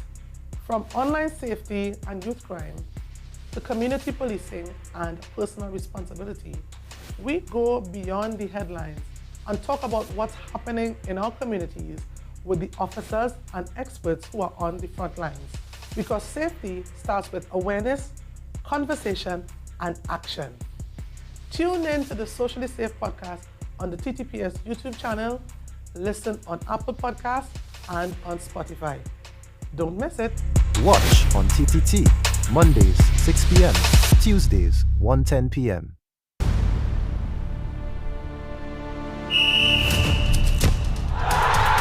Football fans, lock in wherever you are. Season 7 of the 12th Man premieres on TTT on Thursday, the 20th of August. We need you to be there. Be part of the fun. Be part of the celebration. It doesn't matter which team you're supporting, which team you're not supporting. We want you to join us. We want you to participate. We want you to be there with us on TTT. The 12th Man, Season 7, coming soon to TTT. Unleash your imagination with TTT's terrific Toontime. Join us as we stop evil geniuses from taking over the world from Super Z. Or hop on board for a journey into outer space with Galaxy Kids. Be a part of our quest to save the forests alongside our robot pals from Bugs Bot Ignition. Or let's go exploring with Duda and Dada. Catch terrific Toontime weekdays at 4:15 p.m. and Saturdays from 9 a.m. It's fun-filled adventure with terrific Toontime right here on TTT. The CSIT UNICEF National Secondary Schools Climate Quiz returns to TTT for an exciting new season. Look out for our students showing their knowledge about climate change and what we need to do in small island developing states. Test your knowledge and support your favorite team.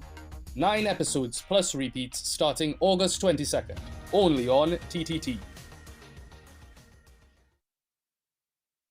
I'm Renee Sion with another edition of Caribbean Week in Review.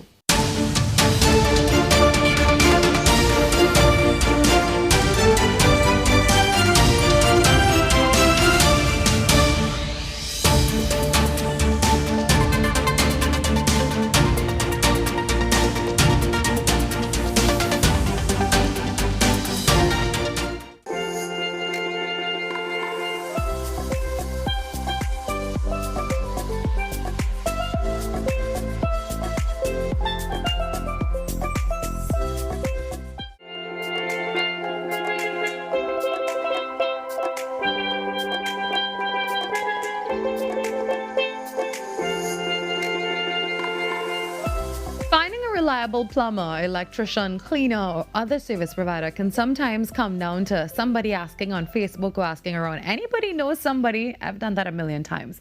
But a local digital platform called At Your Service is trying to make that process a lot easier and safer by connecting customers with the verified service providers across Trinidad and Tobago. while also giving local talent greater visibility and opportunities to learn. And joining us this morning is the creator of At Your Service, Amanda Mahadev. Good morning, Amanda. Welcome. Good morning. This is a very interesting idea and one that we definitely need. I've asked many times, anybody knows somebody that could fix this for me? You could put in a plug here or a water heater here. But what inspired you now to create At Your Service, and what problem were you trying to solve? Okay, well, it is a personal problem, obviously. I am from Rio Claro. It's a very rural area, right? And I know firsthand how talented the community members are. You know, they are very talented at what they do, but they don't have that visibility. Nobody knows about them. You know, I'm trying to be that hand, that voice, that, I guess, bridge to connect these people who are very, very skilled and really good at what they do, and they love doing it, and connecting that with people who are looking for that particular service. I love that. So for someone now hearing about this platform for the first time, tell us, how does it work? So currently, subscription is free. Obviously, I need to build up the database. I need to encourage persons to voluntarily want to do this. And so right now, subscription is free. It will probably be very minimal in the future when things are better.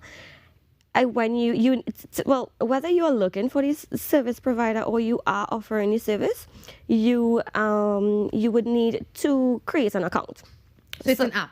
So it is an app. Right, we're seeing that on the screen now. Yes. And this is what it looks like. It is an app. Okay. So you cannot just say, you know, this is a directory, let me go search. You will be blocked because at the core of the app is trust, accountability. So you need to provide proof of address and ID card in order to be on the app. Yeah. Whether I am looking for the service Yes. or I'm providing. So somebody could come to somebody's home and they could do them something on both ends. Yes, I get that. So at the core of it is that you need to provide proof of address, ID card, and in case of any emergencies, I will be able to be that bridge or that gap to intervene in case of anything. Yeah, you have a record of who that person would have been searching for that. Yeah. I really do like that. The interface is actually really beautiful as well. I know you have more than 90 service providers already, and you have 300 services. That's a lot. So what kinds of services can people find on this platform? So those numbers actually increased. So it's no longer 90. Thank you. It is actually, I think we're at 104 now and counting. Amazing. Yes. And in terms of categories, yes, I started with about 400, with 300. Now it's around 400. Because every day you see new things you would not think of, new services that I wouldn't even think of, like somebody selling ginger juice or carrot juice and they're doing it on a big scale. Like, you know, I went to TIC and the kind of things entrepreneurs were doing, the list keeps increasing because people are looking for that and people are providing that. So it's like a demand and supply of really, really good things that I would not think of. So that keeps increasing every day. And some examples for, we might have, so let's just say we're looking at the category of agriculture. Some people, they may not be an expert in what they're trying to do. They might be crop rotation or soil testing or whatever it might be. There's always somebody who's really good at that. And whether they are certified or not, some people are just very talented because of experience shows them that this is how it's done. And they, rather than the certification side of things, many of these talented persons, they are where they are because of experience. And so they have that to lend to others who might be looking for it. So whether it's agriculture, it could be quality control, it could be you're looking for home care services like a plumber, contractor, the everyday things, whether you're looking to do dance classes or you're into yoga and meditation and these things and you don't know how or where I can find these things. So it's all integrated. It's trying to have everything in one place. And of course, it's also broken by community. So areas. Okay. So I'm a very I'm an analytics freak, so I have it by municipality. So let's just say you're looking at the Rio Claro region, and then you can drill down into San Pedro or Rio Claro or Pool Village, and then you can find persons within that area. So this is saving me from going to Facebook and posting. Yes. Does anybody know? I actually did that. Does anybody know a gate technician? Yes. I have an emergency right now with my remote control gate, and then I am doing these searches, and I cannot find someone for the life of me. Yes. And then you're really not sure about if this person is legit or not. Yes. If they're safe enough to bring into your home. And this really reduces any of that doubt whatsoever. So let's talk about signing up now. If you want to be a service provider, and if you also you're looking for a service, how can you access this app and how can you sign up? So right now, the website is currently under development. The app is fully built, but the website is under development. So right now, we're accessing it through app.atyourservice.com. And I need to tell people it's not your service. It's a local thing. It's your service. I'm at your service. And we are across all social media platforms. So if you just search at your service, you will find us. And we've been doing a lot of posts, a lot of tagging, a lot of collaborations with different ministries and organizations. So we have a lot of information in there with a lot of demo videos, step by step, in how to do it for yourself. But also I do have a team that's helping. So if you maybe not sure, there's also contact information on our pages and even on the app. If you just click on the bottom of the page, there's like all the socials, or there's the contact us page that will give you all the contact information. That's on the screen for you as well. We have her number and also an email address so you can reach out to her. Yes. Yeah, well, Amanda, we're so proud of you. This is a really good way of using technology to make it easier to find trusted local services while giving our skilled people across TNT another way to connect with possible customers. And I really do love that, and I'm very proud of you, and I wish you all the success in the future. I'm pretty sure when you return here in a year, you'll talk about having hundreds and hundreds of service providers, Thousands. We're going to will that for That you. is the aim. Thousands, and that's really an incredible idea. We're very, very happy that you're here with us to talk about it. Thank you. All right, Amanda, and as I said, all the best, and I'm going to sign up. I'm going to download the app. So it's on the App Store, and that's for Google and also Apple users. So actually, it's something called a PWA. Okay. So it's not directly on the App Store. Okay. So when you access the app, it actually prompts you to install, and you save it on your home screen. Okay, so you go onto Google and you type the service, and then you get that, and then you download it. Yeah. You just basically install it and save it to your home screen. Yes. And she's on social media as well, so you can probably find out how to do all of that, and don't hesitate to reach out to her via that email on the screen. Thank you very much, Amanda, and as we said, all the success in the future. Thank you in so store very much. for you. The time 13 minutes before the hour of 8 o'clock. The weekend is almost here. I'm sure that you are so relieved. Actually, check out the app if you're looking for a service done this weekend. Maybe something at home or for your car. Maybe you're trying to get some ginger juice, as Amanda said, and just head across to at your service. Well, we take a break, and when we come back, we get ready to wrap up the show for today and another week of TNT Today.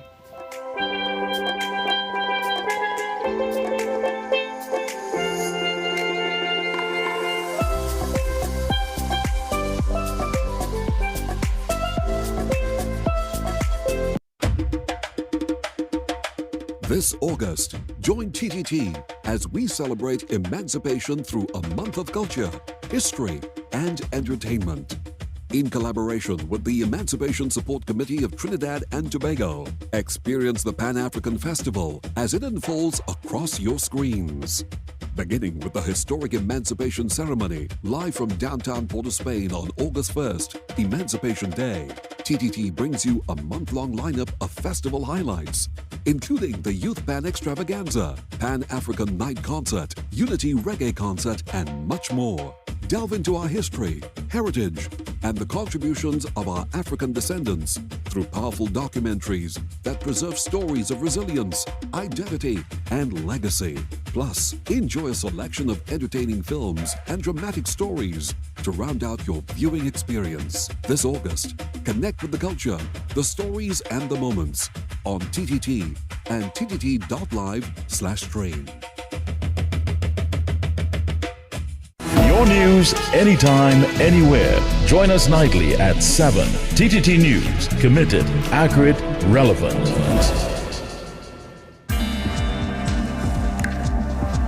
We're now on the cusp of learning how AI is interacting with the tools that we have been using. So now increasingly, we're using AI to fine-tune both the treatments that we're giving and also to help us with the complex decision-making. Be viewing Caribbean Medical TV on this station.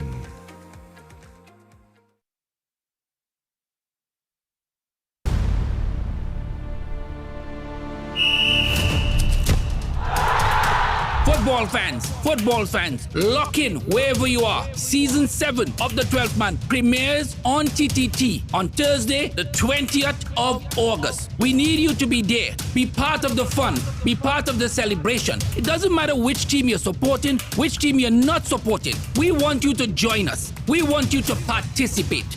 We want you to be there with us on TTT. The 12th Man, Season 7, coming soon to TTT. Resilient, brave, worthy. 12 majestic women, 12 majestic journeys.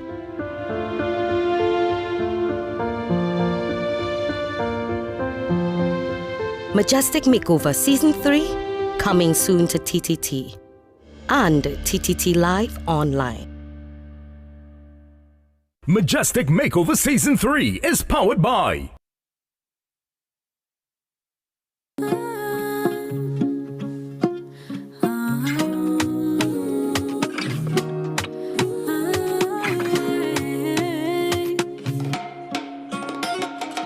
Sometimes I feel like the days are just perfect. No worries, no. And other times I'm wondering, why am I hurting? I'm holding on. And I look up to the sky and I just talk to you. Trinidad and Tobago singer-songwriter Steph Kalu continues to carve out her own sound, blending Caribbean influences with pop and reggae and dancehall and EDM, and now she's back with new music. Forget It All, adding another chapter to a career that has taken through music and television and dance and entertainment. She does it all. And she's here with me this morning to talk about this brand new release, her sound, and of course, what's ahead. Good morning, Steph. Good morning. Welcome to our set. I know this is your first time with us. And congratulations on Forget It All. What is this song about? Thank you. This song is self-explanatory in a way where we're just talking about like all the in-betweens of life, and you just want to forget all your worries, toss it out the door for a day, just dance, talk to God, just do your thing and just be at peace with yourself. Yeah. So what inspired you to create this one? I think I had a moment where I was just overwhelmed.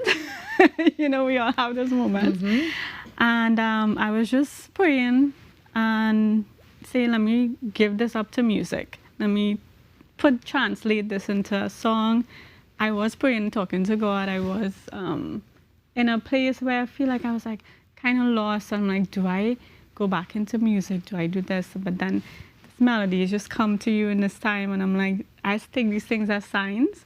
And I was like, oh, I love this melody. That's just come into my head, and I said, let me just put the words into the song one time, write it. I sent the idea to Mahindra Ramdan. He produced the song.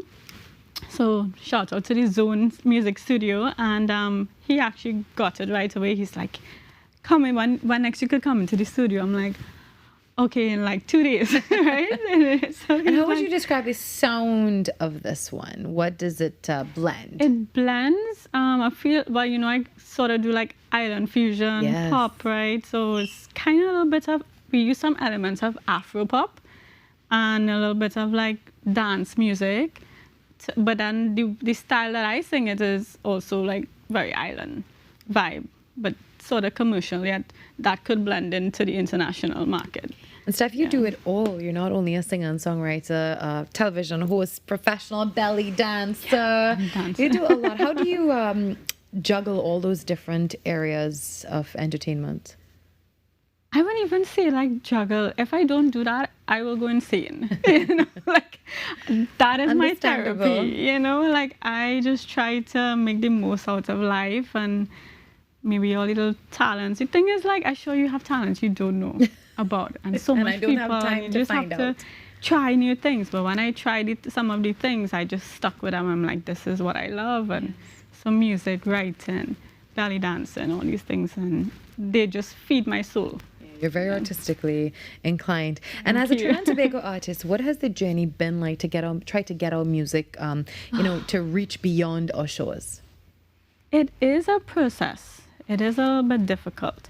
But like, as I tell people, even in the basic tasks that you're doing, when you're trying to get things out there, you just sit down and do the work. Like even the hard bits where you sit down and just email companies. I'm trying to pitch it right now for Sync Placement, and I'm just like pitching to so much different music catalogs right now. And you just have to dedicate and take that time and do the work yourself and not really depend all the time on like this one to get you a favor or like this contact. So I try to do the hard work. And what's next for Steph Kalu? Hopefully that. Hopefully I do land like a sync deal on it. I try to get some more international gigs, but in the meantime, I'm just taking it one step at a time and building Caribbean-wise that everybody hears the song and then take it from there. Steph, congratulations again on Forget It so much. All. Thank How has you. the feedback been like? Amazing, actually. Like I put it out there not expecting anything, and everybody has been saying like this is so relatable. Like I feel this song, like it feels pure, and I was like that's what I wanted to give off. So yeah, it's just it came from a pure space, and so far everybody has been receiving it. Really wonderful. So thank you so much. Well, before we take in some of that to close, thank you very much, Thanks for Steph. having me. That's it for today, and that's it for another week of Trinidad and Tobago Today. But before we go, we do have to say a very, very, very special happy anniversary to our sister station, Next 99.1 FM. They're celebrating 20 years of music and entertainment, and having been a great part of that for a bit, my media career, I spent quite a bit on Next 99, and they really helped to kickstart things for me. I feel very blessed to have been a part of that, and happy anniversary to you. A very special event is coming up. They're going to tell you about that. Look to their social media pages. And once again, happy 20th anniversary to Next 99.1. I'll see you next Monday where we do this all over again. I think a holiday is coming up very, very shortly. So we're looking forward to that, aren't we? Have a great weekend. Please be safe and see you 6 to 8 on Monday. Bye-bye.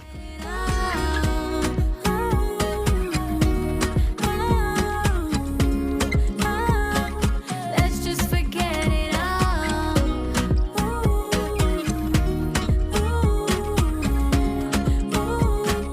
Let's just forget it all. I take it one day at a time. So worth it. I'm worth it. And I keep the faith with you in my mind. You got me moving. I'm flying high. And I look up to the sky and I just talk to you. Tell you what it feels like. Only say the truth. I can feel it coming.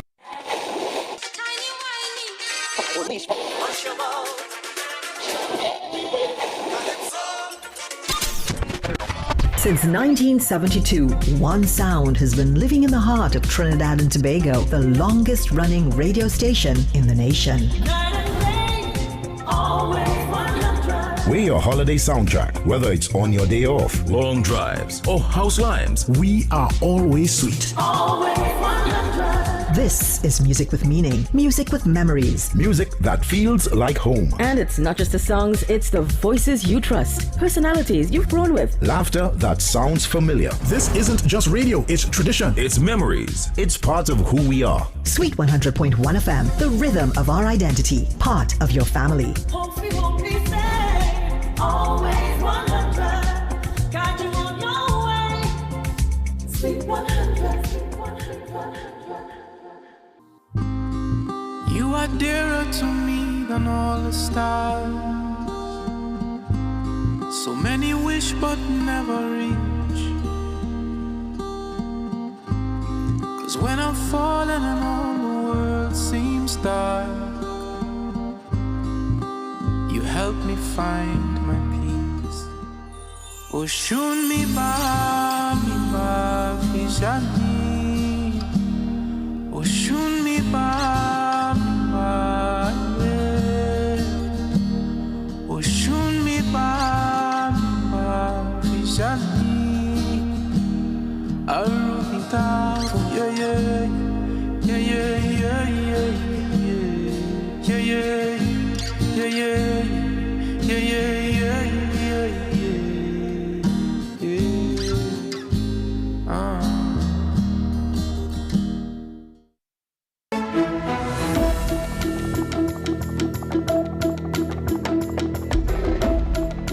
Good morning, this is your TDT News Update. I'm Carrie Roberts. Making the news at this time.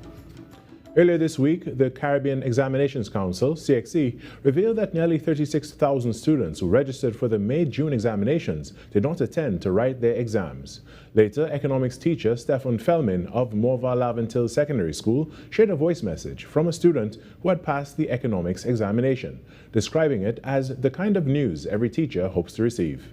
Mr. Fellman said that while teachers want to see students succeed and grow, increasing pressure on them is making many of them less willing to face difficult challenges, including major examinations. I think this generation, this Gen Z, and we have the Gen Alphas and things coming up now, I think, that this generation, they don't have an appreciation for education probably like what we did and our parents did, so we have to kind of reach them a different way. The reality is that different students face different problems based on the communities that they come from. My school is located in what we call a hotspot community, or a community that has a lot of socioeconomic issues. But that is probably just one of the factors that my students face, Mr. Fellman noted that students face pressures not only from academic demands, but also from challenges within their communities, adding that while the issues may differ from one school community to another, factors such as poverty continue to affect many students' ability to succeed. We have to try to motivate them, because I said what teachers are realizing that this generation, it's different, it's very different. We have to motivate them to want to learn. They are the generation of social media. They are the generation of the University of YouTube, So how do we as teachers motivate these children, to want to learn? And I think that is one of the hardest things as a new teacher or as a teacher teaching this generation, is how do we motivate the children to learn and want to learn? That is the issue we have to focus on. Mr. Fellman advised parents to stop putting pressure on their children. He reminded them that the CXC is only one exam, SEA is only one exam, and these students have time to resit an examination or make something of themselves. In crime news now, a targeted search at the maximum security prison has led to the seizure of 49 packs of Lucky Strike cigarettes believed to have been smuggled into the facility. The Trinidad and Tobago Prison Service says the operation was conducted on Thursday morning following intelligence that drones were being used to deliver contraband. 33 packs were found in a cell in B Division, while another 16 packs were discovered hidden in a black sock on the prison rooftop. Investigations are ongoing, and 3 inmates are expected to be charged. Prison officials say they remain committed to preventing the entry of contraband into the nation's prisons. In other news, armed with new skills and greater confidence, a group of young people is better equipped to navigate the challenges of adulthood after completing the Adulting 101 program. According to Chief Executive Officer of Families in Action, Dion Gishard, the initiative, led by Families in Action and Scotiabank, provided hands-on guidance in communication, conflict resolution, financial management, and other everyday life skills. The skills of being able to communicate effectively, the skills of being able to face conflict head on and to manage it in a meaningful way, the skill of being able to have healthy relationships, not just within our family, but with our friends and in the future with romantic partners. She added that the participants also learned financial literacy.